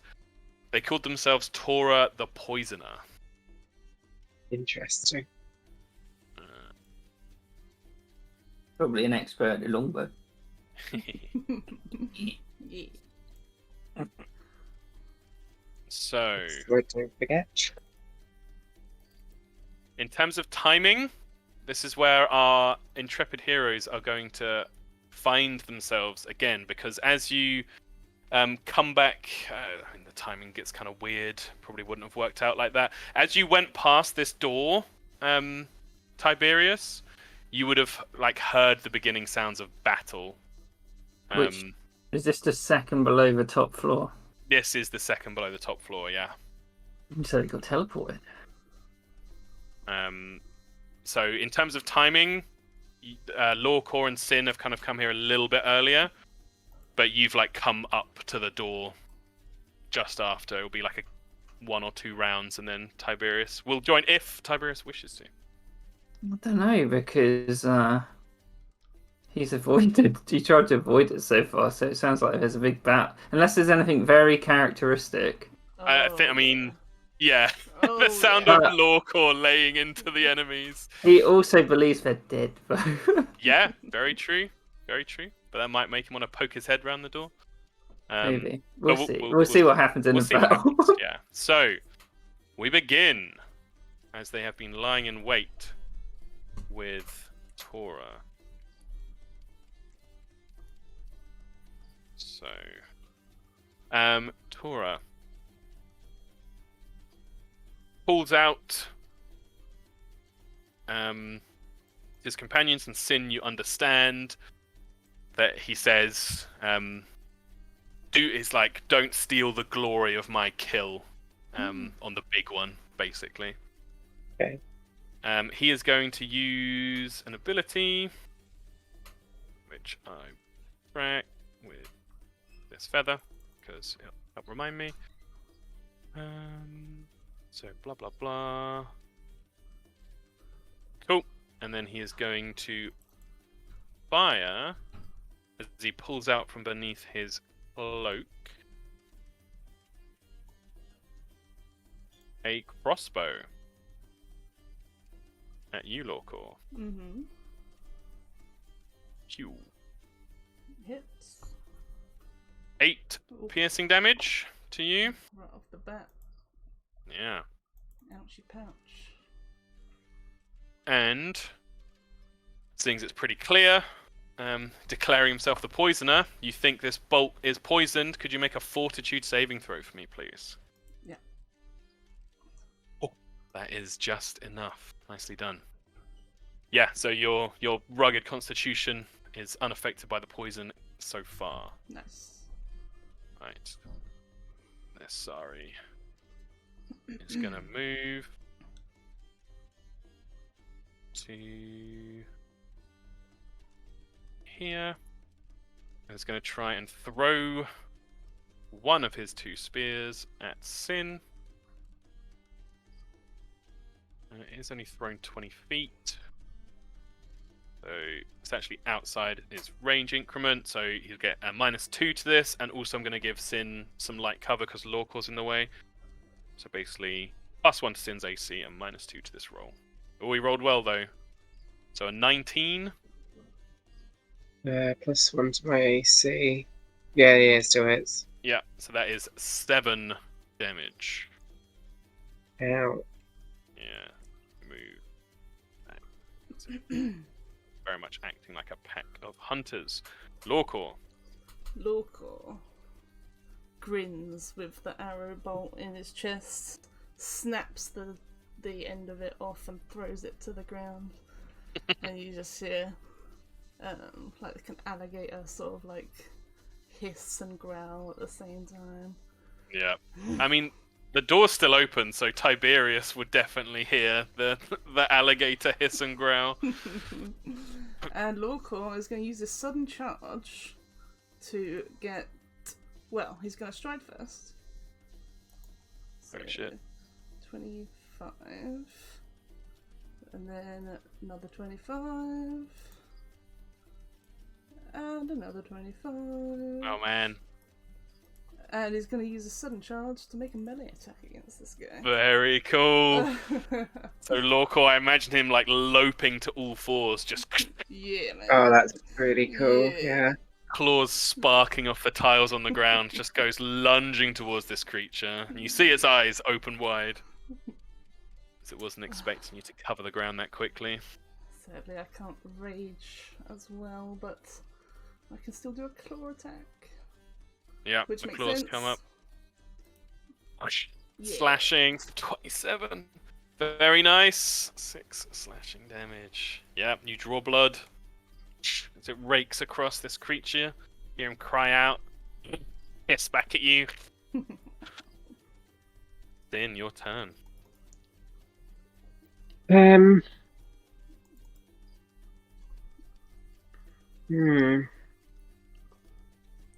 know why my token's still showing max, but I'm 15. Mine. Okay, good.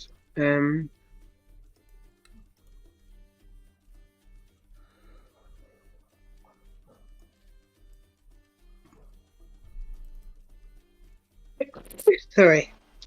I'm going to reach spell as one Nice. action, and then cast Acid Splash, which misses. So That does miss. It still deals 1 splash damage though. So who were you throwing it at? I lagged out. No. Hello? Hello? Hello? Hello. Hello?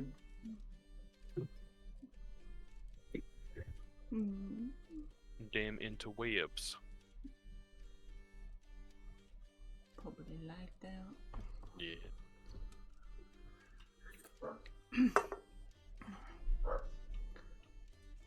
Hello. No, somebody. Hello. Hello. Hello. I lagged out, I think but, so. but I did my head and I missed. So, You still deal the 1 splash acid damage. So who were you targeting? this guy.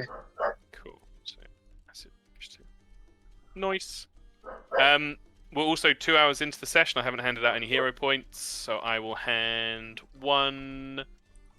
I think because you guys have done the fighting, I'm going to hand 1 to Sin and 1 to Lawcore. So, Oh well, I'll re-roll that then. okay. Yeah, straight away. Oh my god. Oh. Love Some rolling bullshit. shit in fucking whole sessions. So frustrating. Yeah. That takes Yeah, us but it's to annoying. this one. It's now flanking you, Lawcore. Gonna stab at you. Scratch me. And again. Oh my god. That's No. that. This one over here is gonna try. Sit within. See, yeah. So again, they'll use 1 spear. Thrown. Only a 12. That Misses. misses. And then they are actually going to move over here to try and surround Lawcore. 2 actions striding. Top of the round. What's the plan, Tiberius? Where exactly are they? They are just down the stairs to you. It would So take you 1 action to get to their level. So the one that we were going to go through was the one. Wait, were you on the same staircase? Yeah, you're on the same staircase. Oh, That's why the timing's kind of weird, but right, okay. we're blurring it. If he heard the roar of Lawcore, Yep. he'd be like, "It's the ghost of Lawcore! I just think you should go check it out." And he'd run up, Very cool. Janky. see Sin, and he's like, "Oh, you survived." Literally. Could you roll initiative for me, Tiberius? I'll do the same for Slug and for Karen.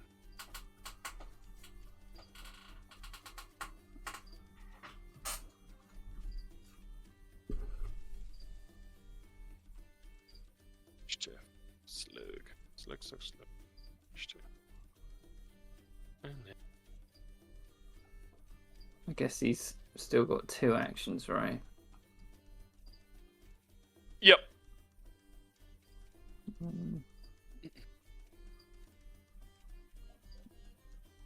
Okay, he's gonna squeeze past there. With the door shut. Oh, good point. Yeah. Yeah, it yeah. would have done. It would have Then been he like wouldn't- clothing as Tyrus was He- getting there. He would have only got there then.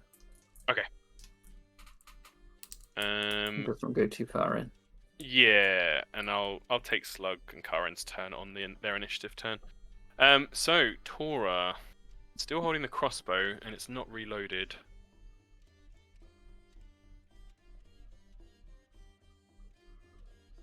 They're not going to drop their crossbow. They're actually going to spend an action to stow their crossbow. They kind of swing it back on a sling, and they're going to second action draw a dagger. Third action, make a dagger attack against you, Lawcore. Yeah.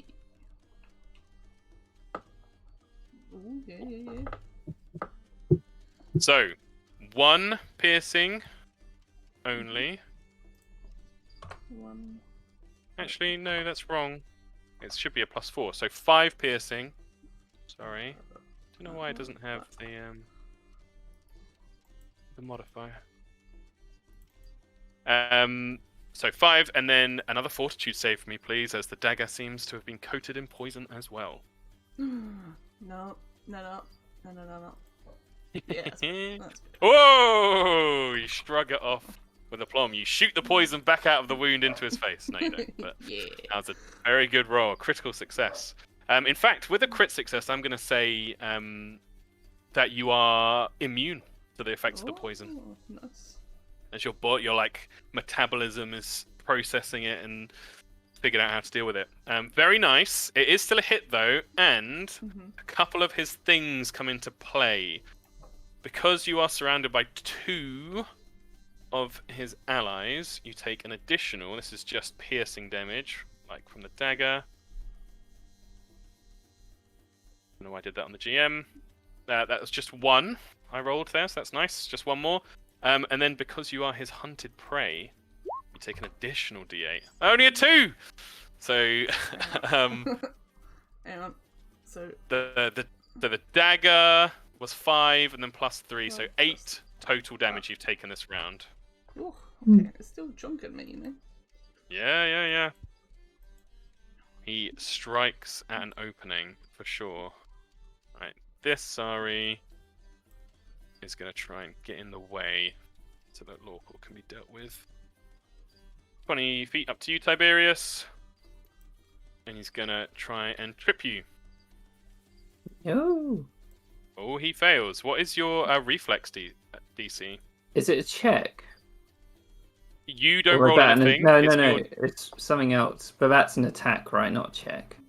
I mean, I make a roll. I do a check. Attacks. Because he does have his celebrity where he can upstage, but I'm not sure if it counts. I'll put it in chat.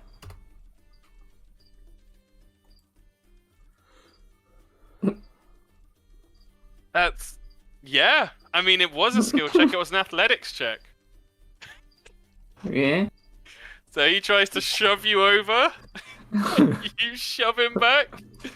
Roll an athletics for me, please. Yeah. So what happens as a result of the check? Or does it just say you get to do it back? Hang on, it's a bit more. I get to try and do it back. You gain. It's a crit success. It doesn't actually say. It says attempt a check using the same skill, so you could do something different as long as it's the same skill. No, he's just trying to push him back. Celebrity. Newest. Celebrity. So he does it better, but maybe he still doesn't push him over. I don't Attempt know. to check using the same skill that triggered this reaction. On a critical success, you gain a +1 to attack rolls, perception. Oh, so failed this. Well, they did fail it.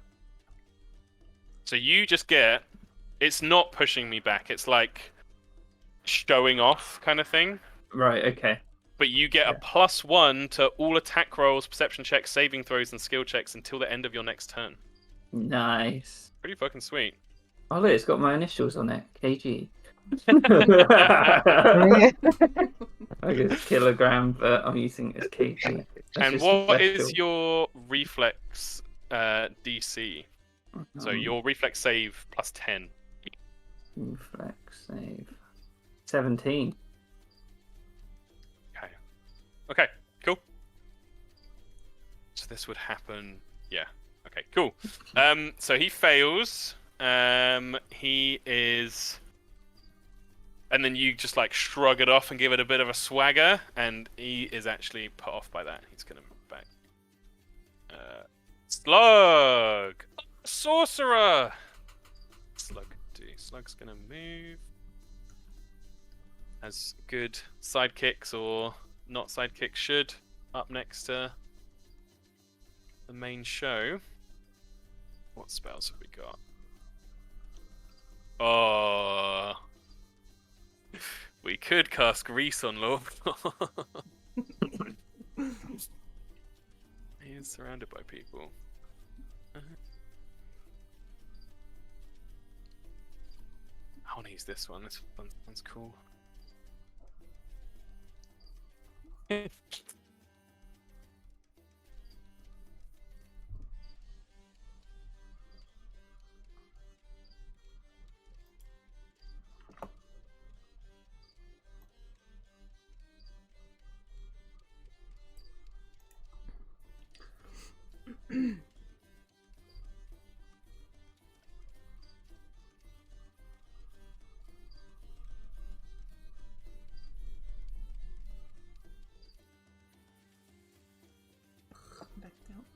sake.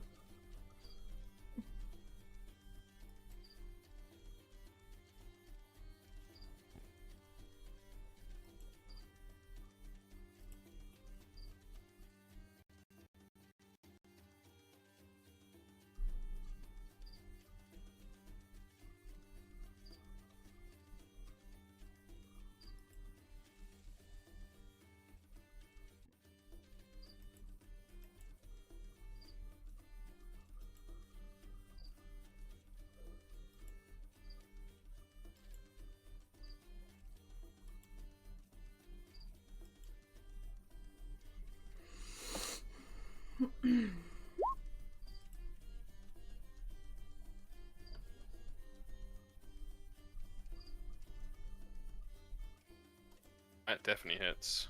For 6 plus the splash damage, 7. Nice. Yeah, the acid carves up the body. You hear him cry out.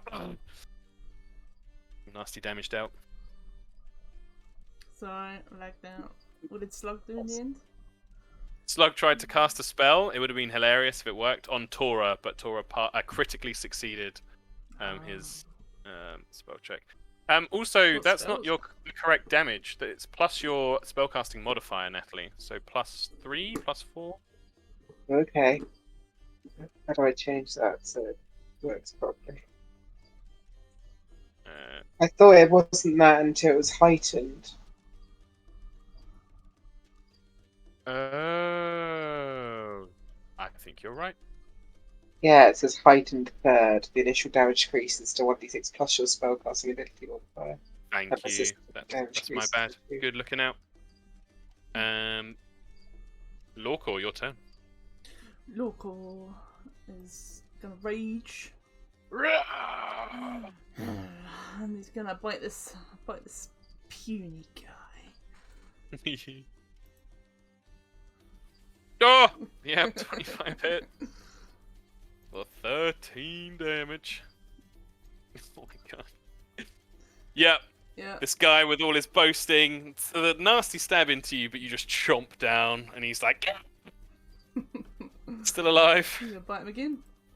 Yep. Oh No. not Oh, only a 15 this time. That misses. Yeah. That's it. Cool. Karen. Tiberius would also shout when he sees Karen coming in the room. I'm sorry, Karen, but I couldn't. He didn't want to get in the room. Oh, I see. That was the room up the stairs. So many rooms. I know, Okay. sorry. I will draw it on a map. I think in a second. Tiberius is confused as well. Karen is just going to charge this one. He's got enough movement to get here. He's going to attack this guy. Spear attack, Karen! No! Sorry. Right. This could be bad for old Lorcory boy. Yeah. Sorry is going to spear. Only a 12. Okay. It's just I'm going to out. try and spear it. What am I with? Surrounded? So you're -1 for rage, down to 17, and then surrounded is flat-footed, so a Okay. further -2, so you're down to 15. Okay. So that still misses. They are just going to try and attack you again. Oh, fuck. A miss and a miss. He wants to continue giving the other guy flanking, though, so despite it not being tactically prudent, he is going to go for the flailing third attack and misses. Nice. Tiberius. I'm like, don't worry, Ghost of Lorcor, I've got your back. And he's going to cast. He's going to do all 3 actions into a magic missile. Oh, shit. Very nice. Where's it going? At the big guy. Well, the little big poisoner. guy. The little big guy. Yep. So he hits automatically. Use 3 daggers. What do we got? 3, 3, and 4. So that is 10 damage. Is it in range? Pretty sure it is. Isn't magic missile Yeah, really 120 goddamn long? Yeah. Is it in? 120 Is it feet. in range? 120 feet. Oh, it Good lord. That internet was 120 not fun at all. feet. It's not the Yeah. only good spell. Jesus. Sound of it. Christ. This sorry. To make mist, it's going to try and. Uh, Oh, so, Natalie, you're where's my fucking 120 feet spells? Yeah, I know, right? Scratchy Fucking this all piss ye. take. Yeah, you're getting outspelled by Tiberius Quivershank, baby. Yeah, this sorry is going to try and trip Lorcor. Up. Oh my god. No. That's critical fail, so he actually trips himself up. That's the rules. So you'll use no. another action to stand back up and be very ashamed, and then he's just gonna angrily stab at you. Yeah. And this does have a multiple attack penalty because shoving. That's the... Oh my god. Yep. Jesus. All the failures. But it's okay because Tora the Poisoner is gonna show you guys how it's done. Yeah. Dagger attack. Ooh, yeah, 25. Yeah. Nice. Now, Slash. are you down to Light. 15 with your AC? Yes. So that's a critical hit. Oof. For 16 Jeez damage. Louise. I think I might Yep. be down. It might be because he's got an extra 2d8. Yeah, oh yeah, definitely down there. So Thank you. after the other Sari stabbing and failing, just not even piercing your scaly hide, Tora slips under your defense as you go to snap at him again with your jaws and just carves up into your neck with the dagger Nice. as you go down, Lorcor. Yeah. And If only I he's hit gonna that second one. Yep, that would have been huge. Second action, he's gonna stow the dagger. Third action, bring out the crossbow. This, sorry. Gonna just attack our Ren. It's a brawl. Actually, he's gonna try it. No, he's gonna. God damn it. And then he's gonna move back. 2 movements back to him. Slug. See Lorcor go down. Slug. Make sure he's in range. Beat. And now that Lorcor's down anyway, let's grease it up. He's gonna cast. Got 2 love spell slots left. He's gonna cast Grease. And it says specifically 4 contiguous 5-foot squares. So I can actually choose this one. Has to be contiguous, so this one, this one, this one. As grease erupts from the air, covering everyone there. They have to make a reflex save. Quickly check slugs. Spell save DC is 15. So 2 Sari. It'll be the one at the top, then the one to the left. Reflex. 1, 2. One crit succeeds, stays on his feet, the other one fails, goes prone.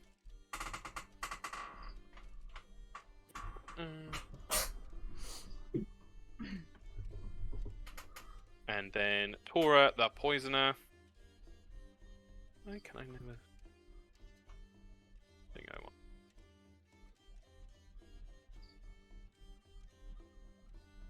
A second. So this one stays up longer, it's prone, and then Tora the poisoner. Pretty good reflex save. 22 is a success. Does anything happen on a normal success? Yes.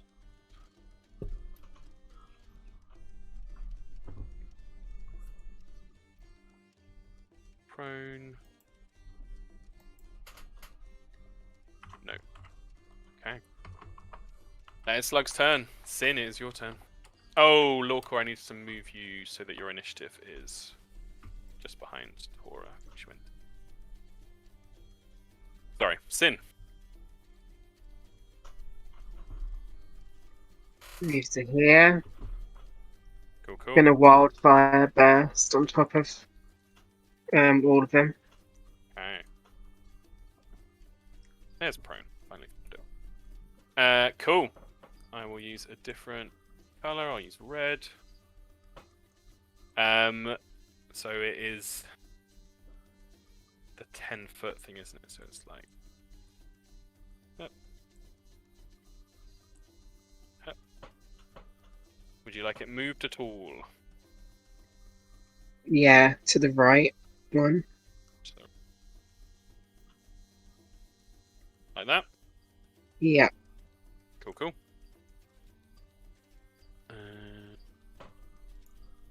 Ren. Sees Lorcors in danger. He is going to fight the big one. And he's going to do something smart, or he's going to attempt something smart, which is he's going to try and trip this guy up. Oh. He Oh, falls God. prone. Oh, Karen. Boing. One, two, yeah. Instead, actually, stand up. That was not a good turn, Karen. This sorry doesn't want to be in the fire. It's gonna I actually move think I would have done it one back, Tom, if that's alright. like one back towards you. No, towards them. Oh, like that. Yeah. Karen have gone below. Karen, yeah, Karen would not have gone there. He would have, yeah, exactly. Cool, cool. No harm done. This sorry gonna go for Finn.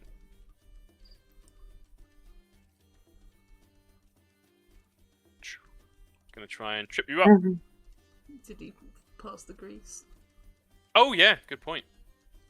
If he wants to move in the grease, creature that steps.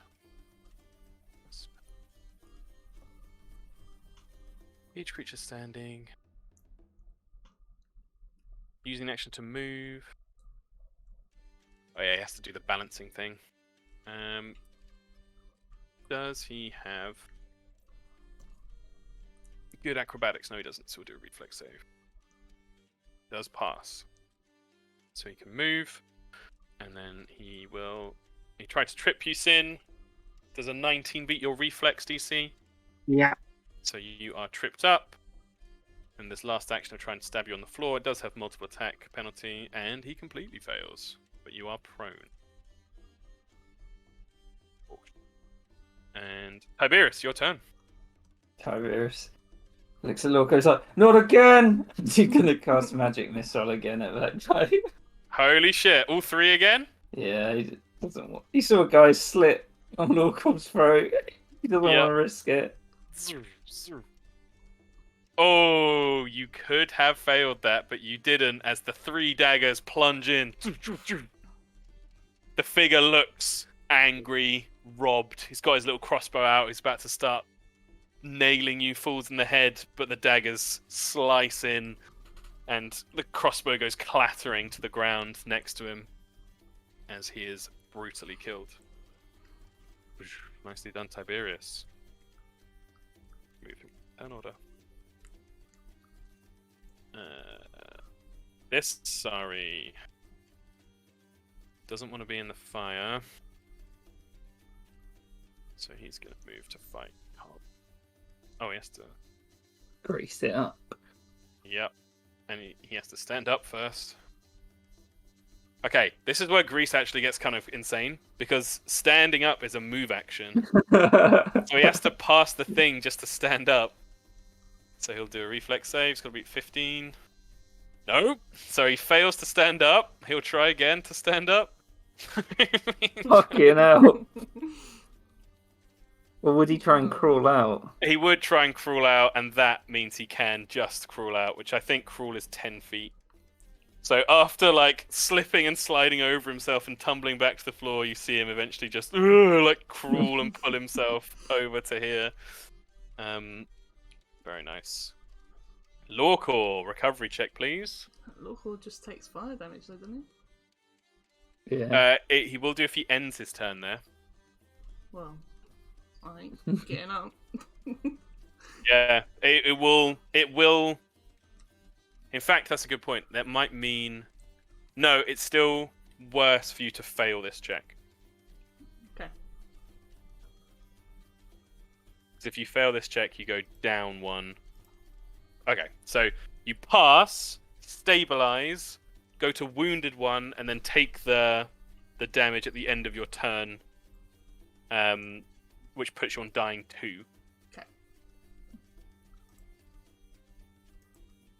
But it would have been worse if you took the fire damage and failed this, because then you would have been at dying 3. Okay. Yeah. Dying 2. Dying 2, you're on Wounded now. 1, dying 2. Thank you. Sorry. Sees the fire. He's going to go for 1 attack on Karen with his spear. 22 hits. It's a +2 to that damage. Still don't know why it hasn't saved the change I made. So 3 damage. And then with a multiple attack penalty, he's going to try and shove Karen. So that's -5, so that doesn't succeed. Slug! Oh man. Slug wants to help Lorcal. But she can drop at any point and no one's in it. Yes, very true. Slug has 17 glowing seeds. Nice. For now though, you're right. Kind of need the fire to go away. Slug is going to cast Acid Splash, I think, on the one that's prone here. So -2 to their AC.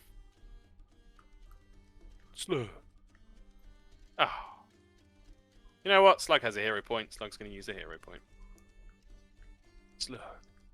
Ah. Oh, that's sad. Slug only has a +4. Oh no, plus. Oh no, I rolled. Yeah, that is sad. 1 action left. He is going to, because it's fun in my mind, it's going to intimidate that Sari on the ground. It's like, you're the stupidest person I've ever seen in my life. And he's going to use intimidation. She is trained in. That would succeed. Oh, I need to look it up. Because you get a penalty if you don't speak their language. Demoralize. I think it's -5. It is -4. So that is enough to make that fail. So he shouts pretty strongly, but without with the language barrier, nothing much happens. Then your turn. I'm gonna stand up and then I'm gonna run away. Stand up, run away. Run away all the way back here. Nice. And so you're not sustaining the spell. No. The spell disappears. Oh, Ren. To attack. Go. Fails. Fails. He's gonna move. Protect Lorcal. Sorry here. We go after Slug. He's gonna try and do the combo of trip. Slug's reflex DC is higher than that, so he fails. We'll go for a spear attack. With a natural 20, he crit Slug for 4 damage. Oh wait, they didn't add the +2. 8. Slug takes a nasty hit from the spear. And that's his turn. Tiberius. Tiberius. See. This. He's got his short bow out. Short bow's range. Does Doesn't- Lorcor have a hero point? Nope. Okay.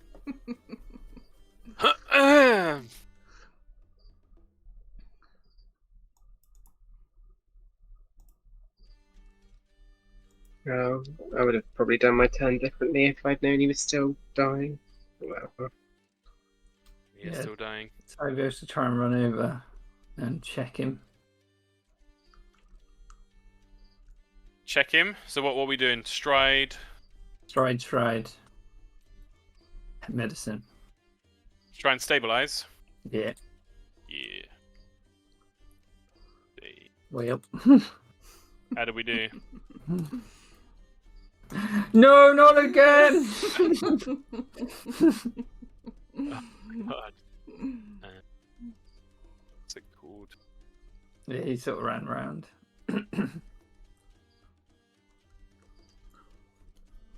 it called? It's like administer. I'm pretty sure he failed it. He got a 4. Okay.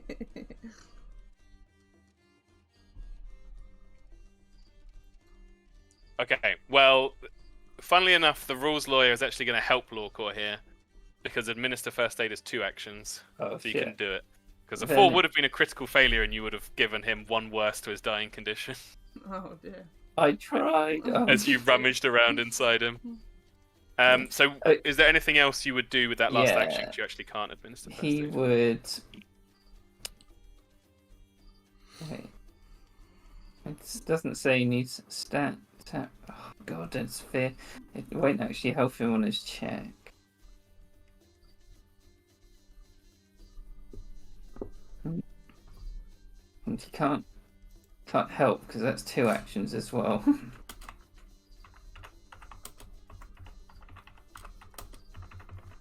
To get near Lorcor, we need to shoot that guy with a short bow. Cool. Pew. That hits. 6. Yeah, this guy's looking bad now. This one's for the ghost of Lorcor. No. Oh Double god, ghost. don't say these things. This one is gonna stand up. Come at Tiberius. A single attack. Stand up, stride, attack. Fail. Okay, Lorcor, Yeah. roll that dice, please. I'm not gonna say anything because it's gonna be a good roll. Alright. Good roll, definitely. Jesus. Yeah. Did I die, Tom? Oh god. Oh, ow. I thought it was dying 4 that they die of. It is dying 4. Unfortunately, the DC of this check is 10 plus your dying value. It's 12. Oh, so he just So a dies. 2 is a critical failure. Nice. Eh. Damn. No. Now, Oh well. here's my predicament. It's not even a predicament. You're meant to give out it as DM guidance 1 hero point per hour of play. We are well into our 3rd hour of play now, so I should really have given out a hero point. Oh, I'd have that either. And Lorcor has definitely been the most heroic figure in this here session. I will leave it to you, Hannah, because I don't want, if you feel like you want a cool death or you want to go with that, then by all means, but I love Lorcor a lot and I should have given out a hero point and it probably would have gone to Lorcor, so. Mm. Mm.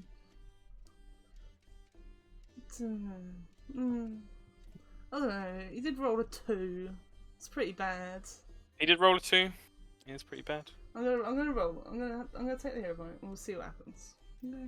Well, remember, with a hero point you can do heroic recovery. Oh. What was that? Unless you'd like to interpret it differently, we're all friends here. So you could take the hero point, do heroic recovery, and stabilize immediately. Or if you're thinking, feels a bit gamey or whatever, and you want to just use the hero point as like a reroll, that's fine too. Completely up to you. I will say that because I didn't understand the rules, I was going to run up to him and cast Stabilize, but you said he was stabilized, and then I was like, oh, well, I don't need to do that then, so I've run away. So I felt a bit annoying. Oh, I don't think I must have. But it's because the fire set him off again. I didn't Yeah, realise that's how it worked. I stabilized, but because I was in the fire, it means Oh, I took see. the. Yes. So I did stabilize for like a second, but then because of the fire, Yeah. I took damage, which meant I was on. Yeah, but I didn't know. I didn't know that's how it worked. I thought It once does you were it again. stable, you were just stable. Let's recover because I think it's lame if it's just rules. Yeah. Yep. Heroic recovery. Yeah. Very nice. So you recover, you stabilize, you are no longer dying, and your wounded condition actually doesn't increase when you use heroic recovery. The wounded 1 doesn't go away, but you don't go to wounded 2. Okay. Cool. So yeah, that hero point is gone. You are no longer dying. Nice. This Sari is going to. It's been beaten up pretty bad. Yeah, he's actually going to move and attack. Can he get to? Can't quite. Actually, nah. He's going to try and flank Tiberius. He's going to step into the grease and make a reflex save and pass. So he will flank Tiberius. So Tiberius has -2 to his AC against this attack. 17, Tiberius. Due to being flanked, I think that hits you. It is 17, yeah. Yeah, But, so yeah, 5 damage. Please. Nice. Doesn't say this damage.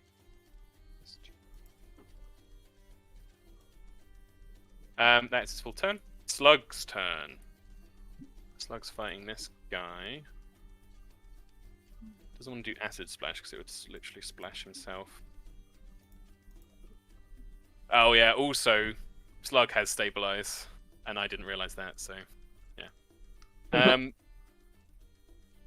Slug doesn't want to fight this guy in front of him. So Slug's gonna do what his Jedi Master taught him. 3-action magic missile, baby. Yeah. Oh, he hasn't got the thing. I'll just roll it. 3d4 plus 3. Jesus, 13 damage. This guy. And everyone has to decide what Slug's magic missiles look like. Dirt clods. I like to imagine it's each one of his little gang friends in a like spectral form punching someone. Or throwing dirt clods at them. Throwing dirt clods at them. Sin, it is your turn. Oh, actually, sorry. At the start of the round, because this will definitely change your turn, Sin. As if they were waiting for a signal that never came, bursting from the doors either side of you. Oh shit. Great. Two more Sari had been lying in ambush. Nice. Now, their initiative is lower. So I rolled this on the old map beforehand. So you can just take your turn, but with that knowledge now, they've like burst out.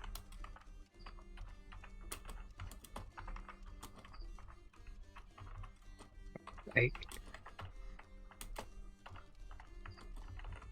If Lorcal died, they wouldn't have combat. That's what I choose to believe. Yeah, Tiberius will just forever call you the ghost of Lorcal now. they're running all the way over there. That's my turn. Very cool. Keeping yourself safe. Karen. Karen. Oh god. Does he... Maybe, can he make it? Okay, he can make it without going through the grease. Flanking this guy. Flankception. For fuck's sake. No. No! Damn it, Karen. Why must you be such a weenie? Right, this one. Gonna try and trip Slug. Fails. fails. Try and attack slug. That should be -5, so that fails.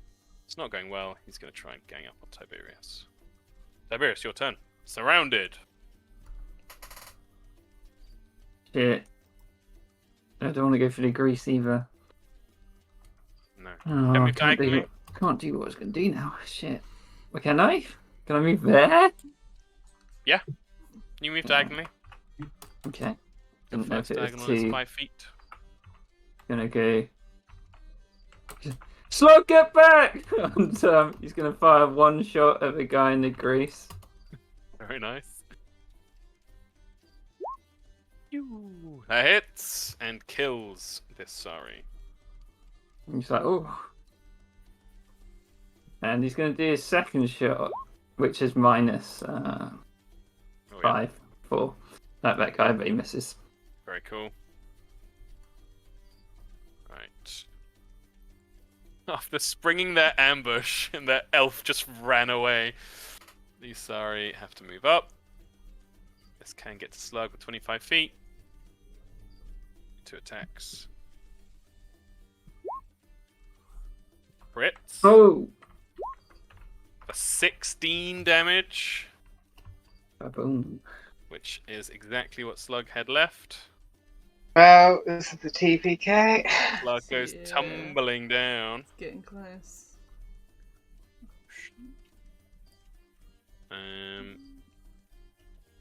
He's then gonna move. Ren. This one's gonna go for Tiberius. Spear. 17, no flanking. That doesn't hit. 7, both miss. Don't happen to have the heal spell. Sin. Perchance. Shit. People do have potions and such. Oh, you I'll say don't. Slug's got a Any potion and a load of potion? seeds on him. I don't have any potions. No. Right, no, let's go around.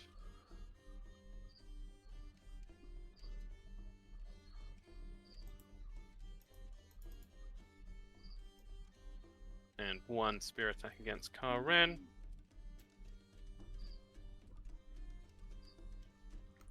Misses. Lorcor Olibim is stable. Yep. Sorry. Is dead. Move you. Slug should have been moved to after. Sorry. Sin, your turn.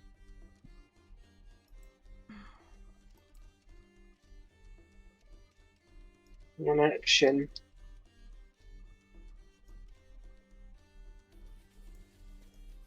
For fuck's sake, stupid roll 20. 2 actions. 3 actions, I'm running. Flee in the scene. Yep. Karen. Karen is gonna try and strike at the weaker one. Good boy. Oh, Really no. nice if you could roll a dice. Oh, he did it! And 3 damage is all he needs. Holy Oh, crap. fucking hell. Take down this one. Okay, which removes that one. So is oh shit. No. Tiberius, your turn. Oh god. But Lorcor! He's gonna do his last magic missile just straight into the guy next to him. Yep, makes sense to me. 3d4 plus 3. It's not enough though, is it? 5. Mhm. One more. Oh no, bad No. rolls. 4 plus 3 is 7. Yeah, they slam into this guy with 3 daggers, but your grouping's off. You hit the limbs more than the chest. This one's gonna go up here. Attack Karen. 23 hits. And a 20 hits. Oh, Ren is still standing on 1 HP. We can do this. Willy Slug Nilly. It's gonna roll a recovery check. Passes. Willy Slug nearly is stabilized. 1.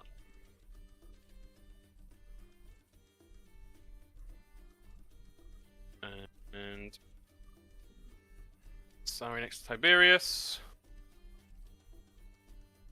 Bring it, you bastard! A miss! A miss! Oh.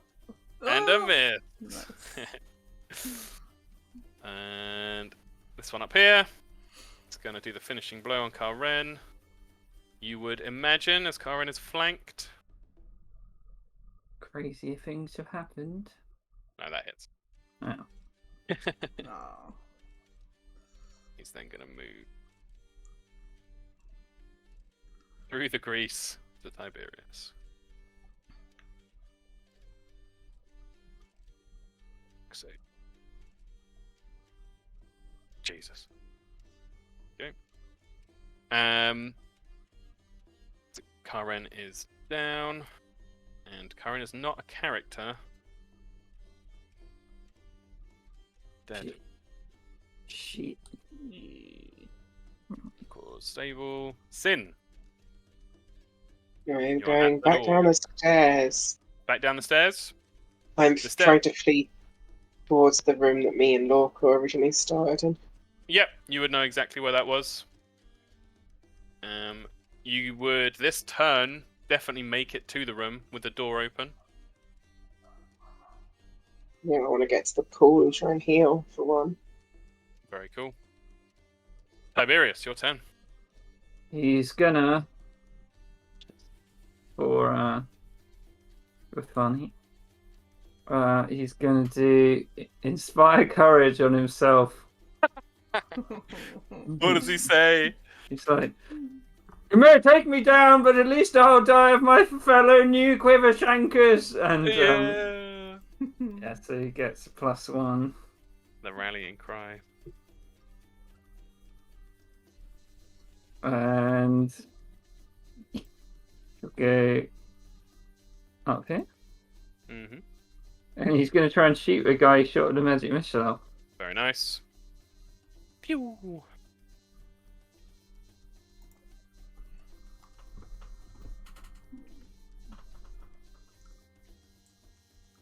Does not hit. Gulp. I will give you. I know it's not hour-wise, but because that made me happy. That inspire courage. Last stand. I will give you a hero point because it's pretty fucking heroic. So if you want to spend it on that, you can, or if you want to keep it. Yeah, I want to spend it on that. Oh, pew! I know in the long term it's not great, but fuck it, why not? No! Oh, well. Fuck the dice! Okay. The Kasari close in. Oh, man. Here comes the pain. Spear. 5 damage. Spear. Misses. Slug stable. Sorry. Has to clamber up to there. It's gonna hop over to here. Flanking. Spear. Misses. Okay. I'd imagine at this point Tiberius is just like, oh, please just finish me. Don't draw us out. This one is going to move here into the grease. Getting confident. This is clams over. 18. Yeah. Oh no, that misses. You deflect it. Oh no, he's flanked. Sorry, it does hit. No, but flanked is only for those people who are flanking you. Oh right, yeah, okay. He misses. Sin, you get into the waters. They begin to take hold. It will take your whole turn. I want to Oh. start Yeah, I want to start spending 10 minutes at this point to start identifying that amulet or whatever it was. Okay, roger that. Tiberius, your turn. The pendant. He's going to lash out at this guy. Yep. With his long... Well, he'll drop his bow as an action and then pull out the long sword. Dropping it is free. Yeah. Ooh! Definitely hits. 4 damage. I'm seeing this is his last. He'll throw his second one into it. 14 misses. Third action. Oh, yeah. Oh, fuck it. Yeah, it wasn't terrible. Oh. The other way around it would have hit. The sorry. Clubbing you down. Misses. Misses. Misses. Is it happening? Next one. This is the second one that's flanked you. Oh, that hits. 6 damage. Not enough yet. Oh, that hits. 6 damage. Oh, he's down. There you go. With his third action, he doesn't coup de grace you, and the next Sari is actually going to try and stabilize you. Oh fuck! They're capturing us. So you go to dying 1. Medicine check from this side. They are trained. As they've got +4. Yeah, Tiberius, you are stabilized. And so for now, we stop the battle music. We go to Sin. There's no law call. Sin, you find yourself alone in this room, meditating.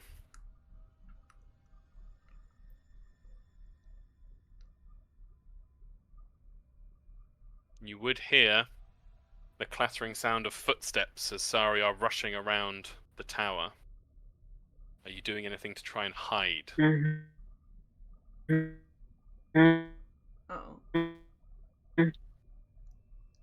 Lag. Well, she wanted to bathe in the water. Yeah. The bathing bit, effect yeah. would have taken effect already. You would be full health. Oh. Yeah. Hello. Hello.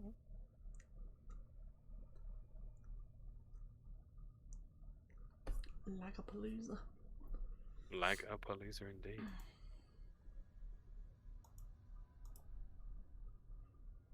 Yeah, it's crap. It's crappy internet out there. You only get 2 bars. Oh, jeez. She said she was trying to hide. In Okay. the chat. Oh, cool. Oh, stealth, please. Hello. Hello. Hello. Can you hear me now? Yeah. I can indeed. You have indeed recovered all your health. Yeah. Like a stealth check, please. Fuck. Hey, the rolling tonight. Yeah, not great.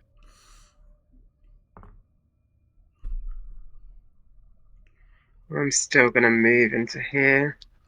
Yep.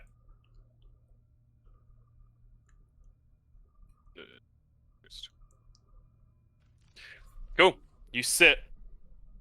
You've tucked yourself up as much as you can, but there isn't much room in here to hide. The cupboard, the wardrobes are too small. You sit and kind of await for an inevitable capture. 5 minutes pass. Nothing happens. You hear commotion through multiple doors out in the spiral staircase. Something's going on. You hear the sound of movement. 10 minutes pass. What is your blah blah blah blah Arcana? A 7. Yes. Can I get one good roll, please? Yeah, I just did it for you, and you got a nat 20. Good. It was the angel pendant. Yeah. You recognize the magics here. This is something that you've seen similarly used in Glamoran before, but it has its own twist. This is, as an item, I think you can search this in the game, in the compendium. Crying Angel pendant. Crying angel. Crying Angel pendant. It's a talisman. You can stick it on your armor, and if you ever critically fail and administer first aid check, you can activate it, and it becomes a normal failure instead, so you don't hurt them. So it's Yeah. like a little item. Doesn't help. I'll start trying to identify the salve. Okay. You sit, meditation. Another few minutes pass, but this time you do hear the footsteps getting closer. You know they're coming soon. Do you do anything in particular? Try and hide again. Yeah, feel free. Position myself behind the wardrobe. Oh. No. Fuck this game. Truly cursed. Yeah, You just try can't and roll a single fucking thing above a 10 today. you try and scooch yourself behind the wardrobe, but they're too quick. They burst through the doors. Are you resisting? It's a group of 5 exiled Sari.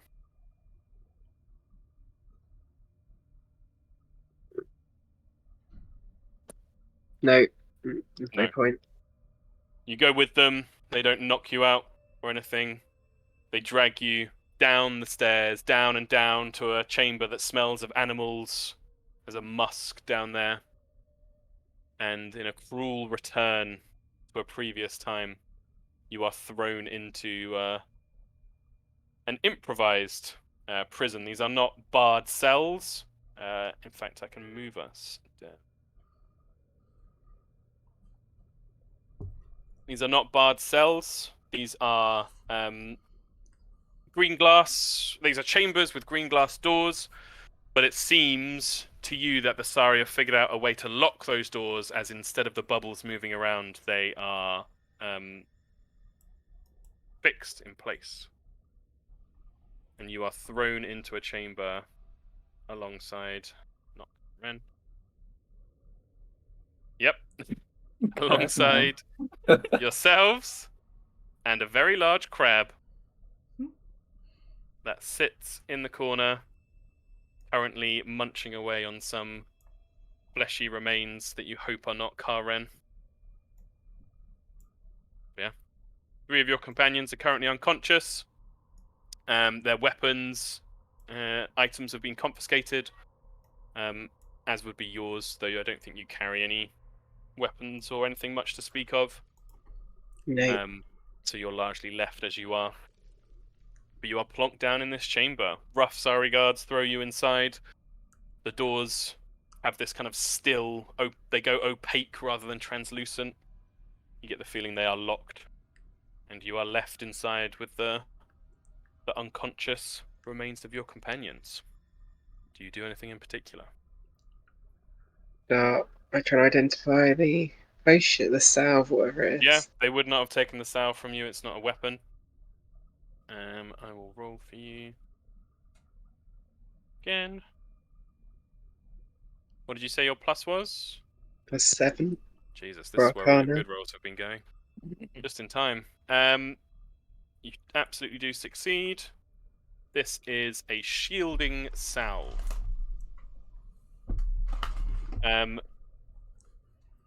When you use the salve on a creature or object, the target gains a +1 circumstance bonus to AC for 1 round.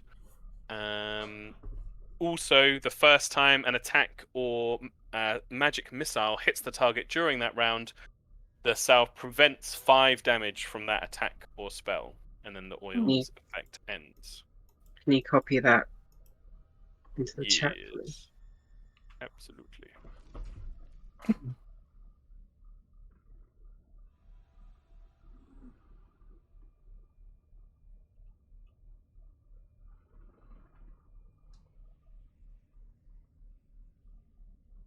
Okay, after that, I'll guess I will refocus Mm-hmm. for 10 minutes Very good. and then just burn us all to the ground next. And we're just going to start resting. Nothing to do, is there? Nothing in particular. I would say probably after another 20 minutes, some of your companions will begin to stir, but before they properly stir, right, he's locked. A figure does come through the door. You notice one of the green glass doors unlocks, and a figure steps through. This Sari has a distinct look about them. They step into the room. They look dwarven in stature, feminine in expression, heavily tattooed. They hold casually by their side a vicious-looking battle axe.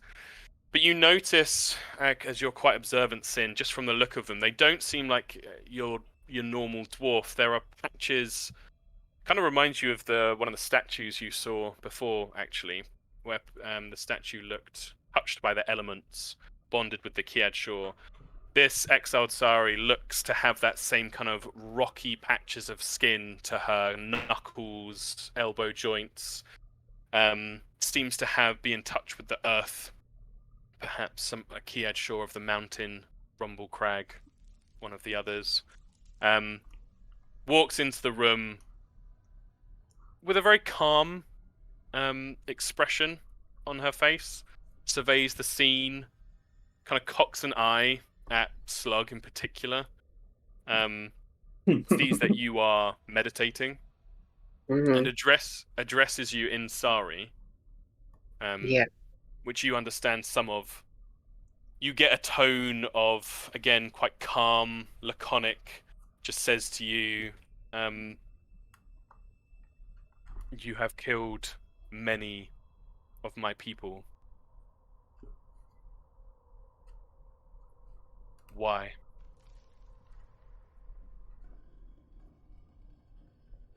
I think she just opens her eyes from the meditating position, but she doesn't move to a cross-legged position on the floor, and she just looks the dwarven woman in her eyes and just says in Starry back to her, just says, "You sorry walk in limbo between two worlds. You," and then kind of she like scans her eyes up her, almost like judging like her, and just says, "You defy nature and bathe in it at the same time. I kill you because you disgust me." The eyes narrow. There's like a little hint of a crooked smile at the corner of the mouth.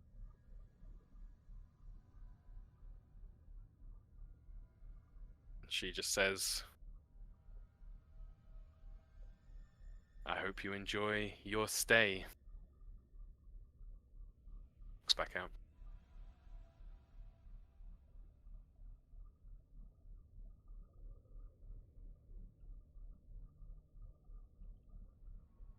And over the next 15 or so minutes, the rest of you begin to stir. You are on 1 HP. You have not had a long rest or anything like that.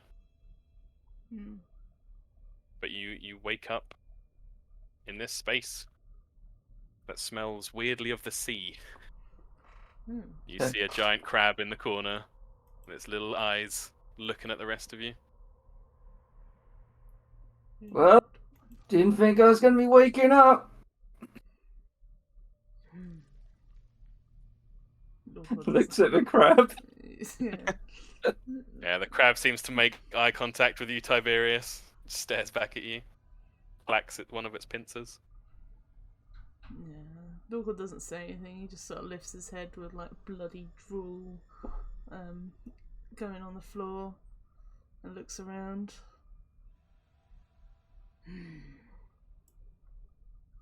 Where are we? I don't know. I saw Sin run away, so maybe she knows.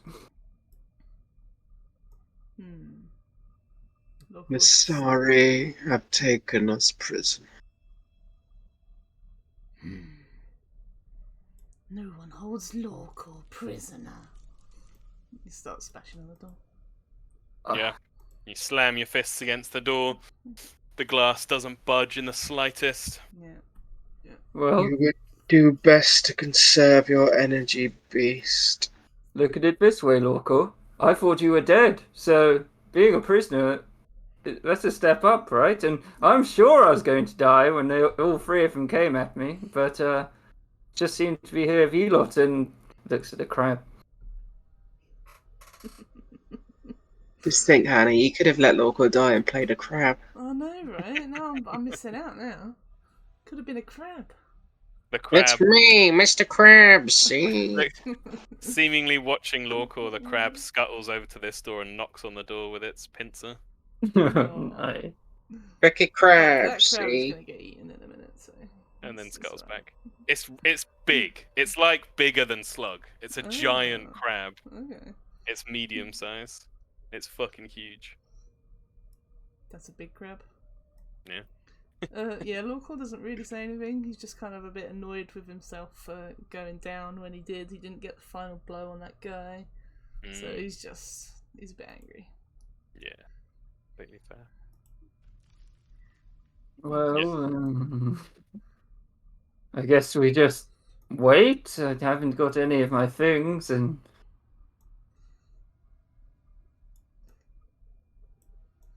Yeah, true. he's gonna go knock on this door, but politely. Hello? You give it a little rap. Call out. There's no response from outside. You hear the sound of other creatures on this level milling about. Another kind of deep brrr, and then the sound of scuttling in a distant room. Lorcore comes up behind Tiberius as he's knocking on the door. With no answer, he'll just do a loud growl so that the other people on the other side can try and hear it. Lorco, we got to talk about if we're stuck in here for a long time. I think it's only fair that you eat Sin first, seeing as you run away. Maybe do Slug last, and then I'll go in the middle. I mean, I don't really have a choice, do I? I mean, I'm just trying to say that'd be a good way to do it, and I don't particularly want to die first. Sin is puny. He sort of looks over to the crab. Oh, well, I assumed you were going to eat the crab first. Not, I was excluding the crab. And then he looks at Slug. We'll Slug see. just looks angrily at the door.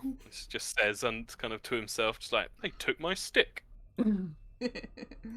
We'll get you a new stick, Slug. Don't want a new stick. Want my stick.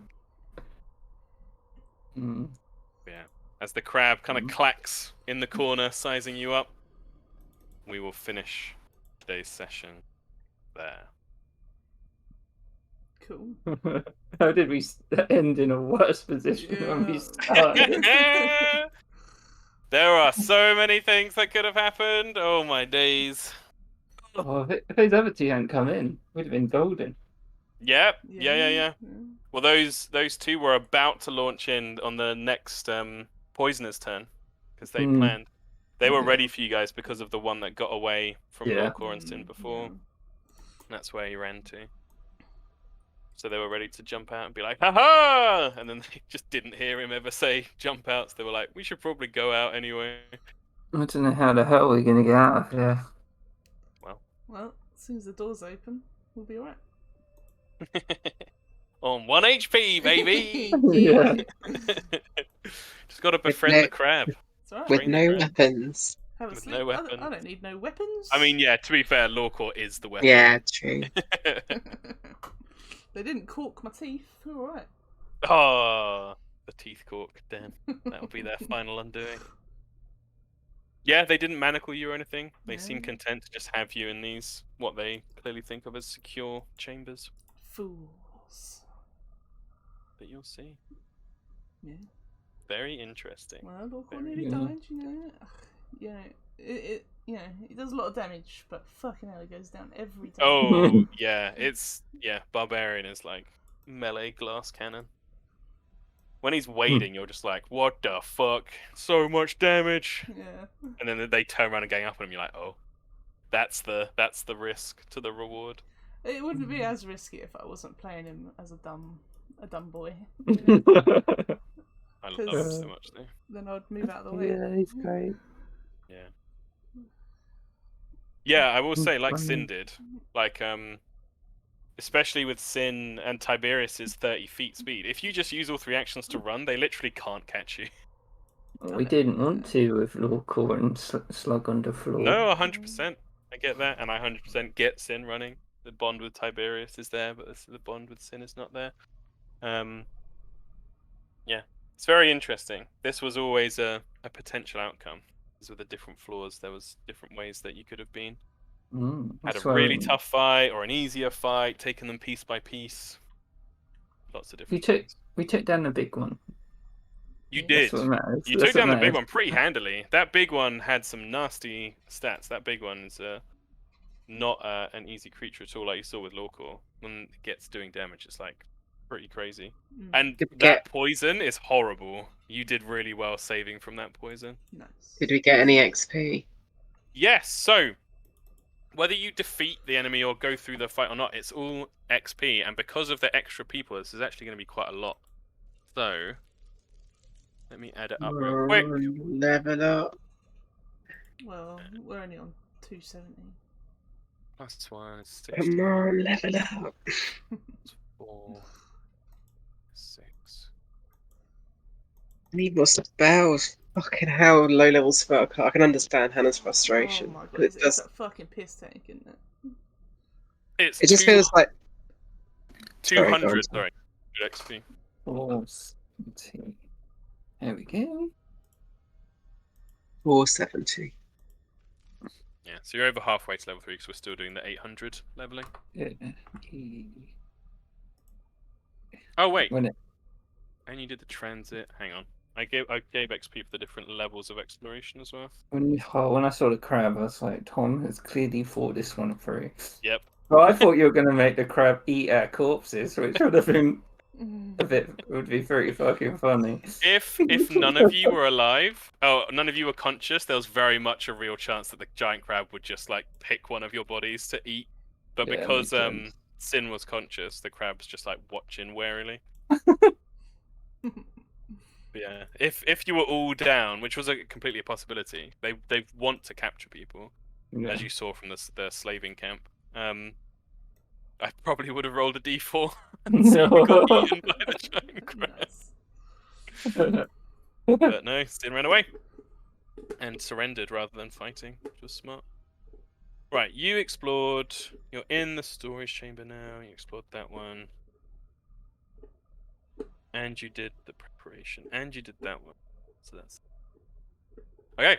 So that's actually... There's only 2 floors you haven't explored. So that's actually another 100 XP for you. Getting close. Yeah. But yes, next time you shall see. You shall see what opportunities arise. Do we get XP for killing the crab? Yeah, if you killed the crab, you'd get XP for killing the crab. I know Get I did negative XP for killing the crab. I will say the crab is not a slouch, so just be aware. With you all on, actually, if Sin tanked the crab and the rest of you hit the crab, maybe you'd be okay. Do it, Lawcore. Yeah. Get a party fight with a crab. That would be incredible. Sorry, comes back in, opens the door, it's just like, god damn, fucking idiots. They tried to fight Krabby, the fools. Wait, why do they have him in here? Wait, he's just chilling out. And they'd clearly provided him with food, or it with food as well. Yeah. Yeah, the crab is literally the same level as you guys. Damn it. I want to be my character now. I just love the detail in creature stat blocks. Giant crab has the vulnerable to prone thing.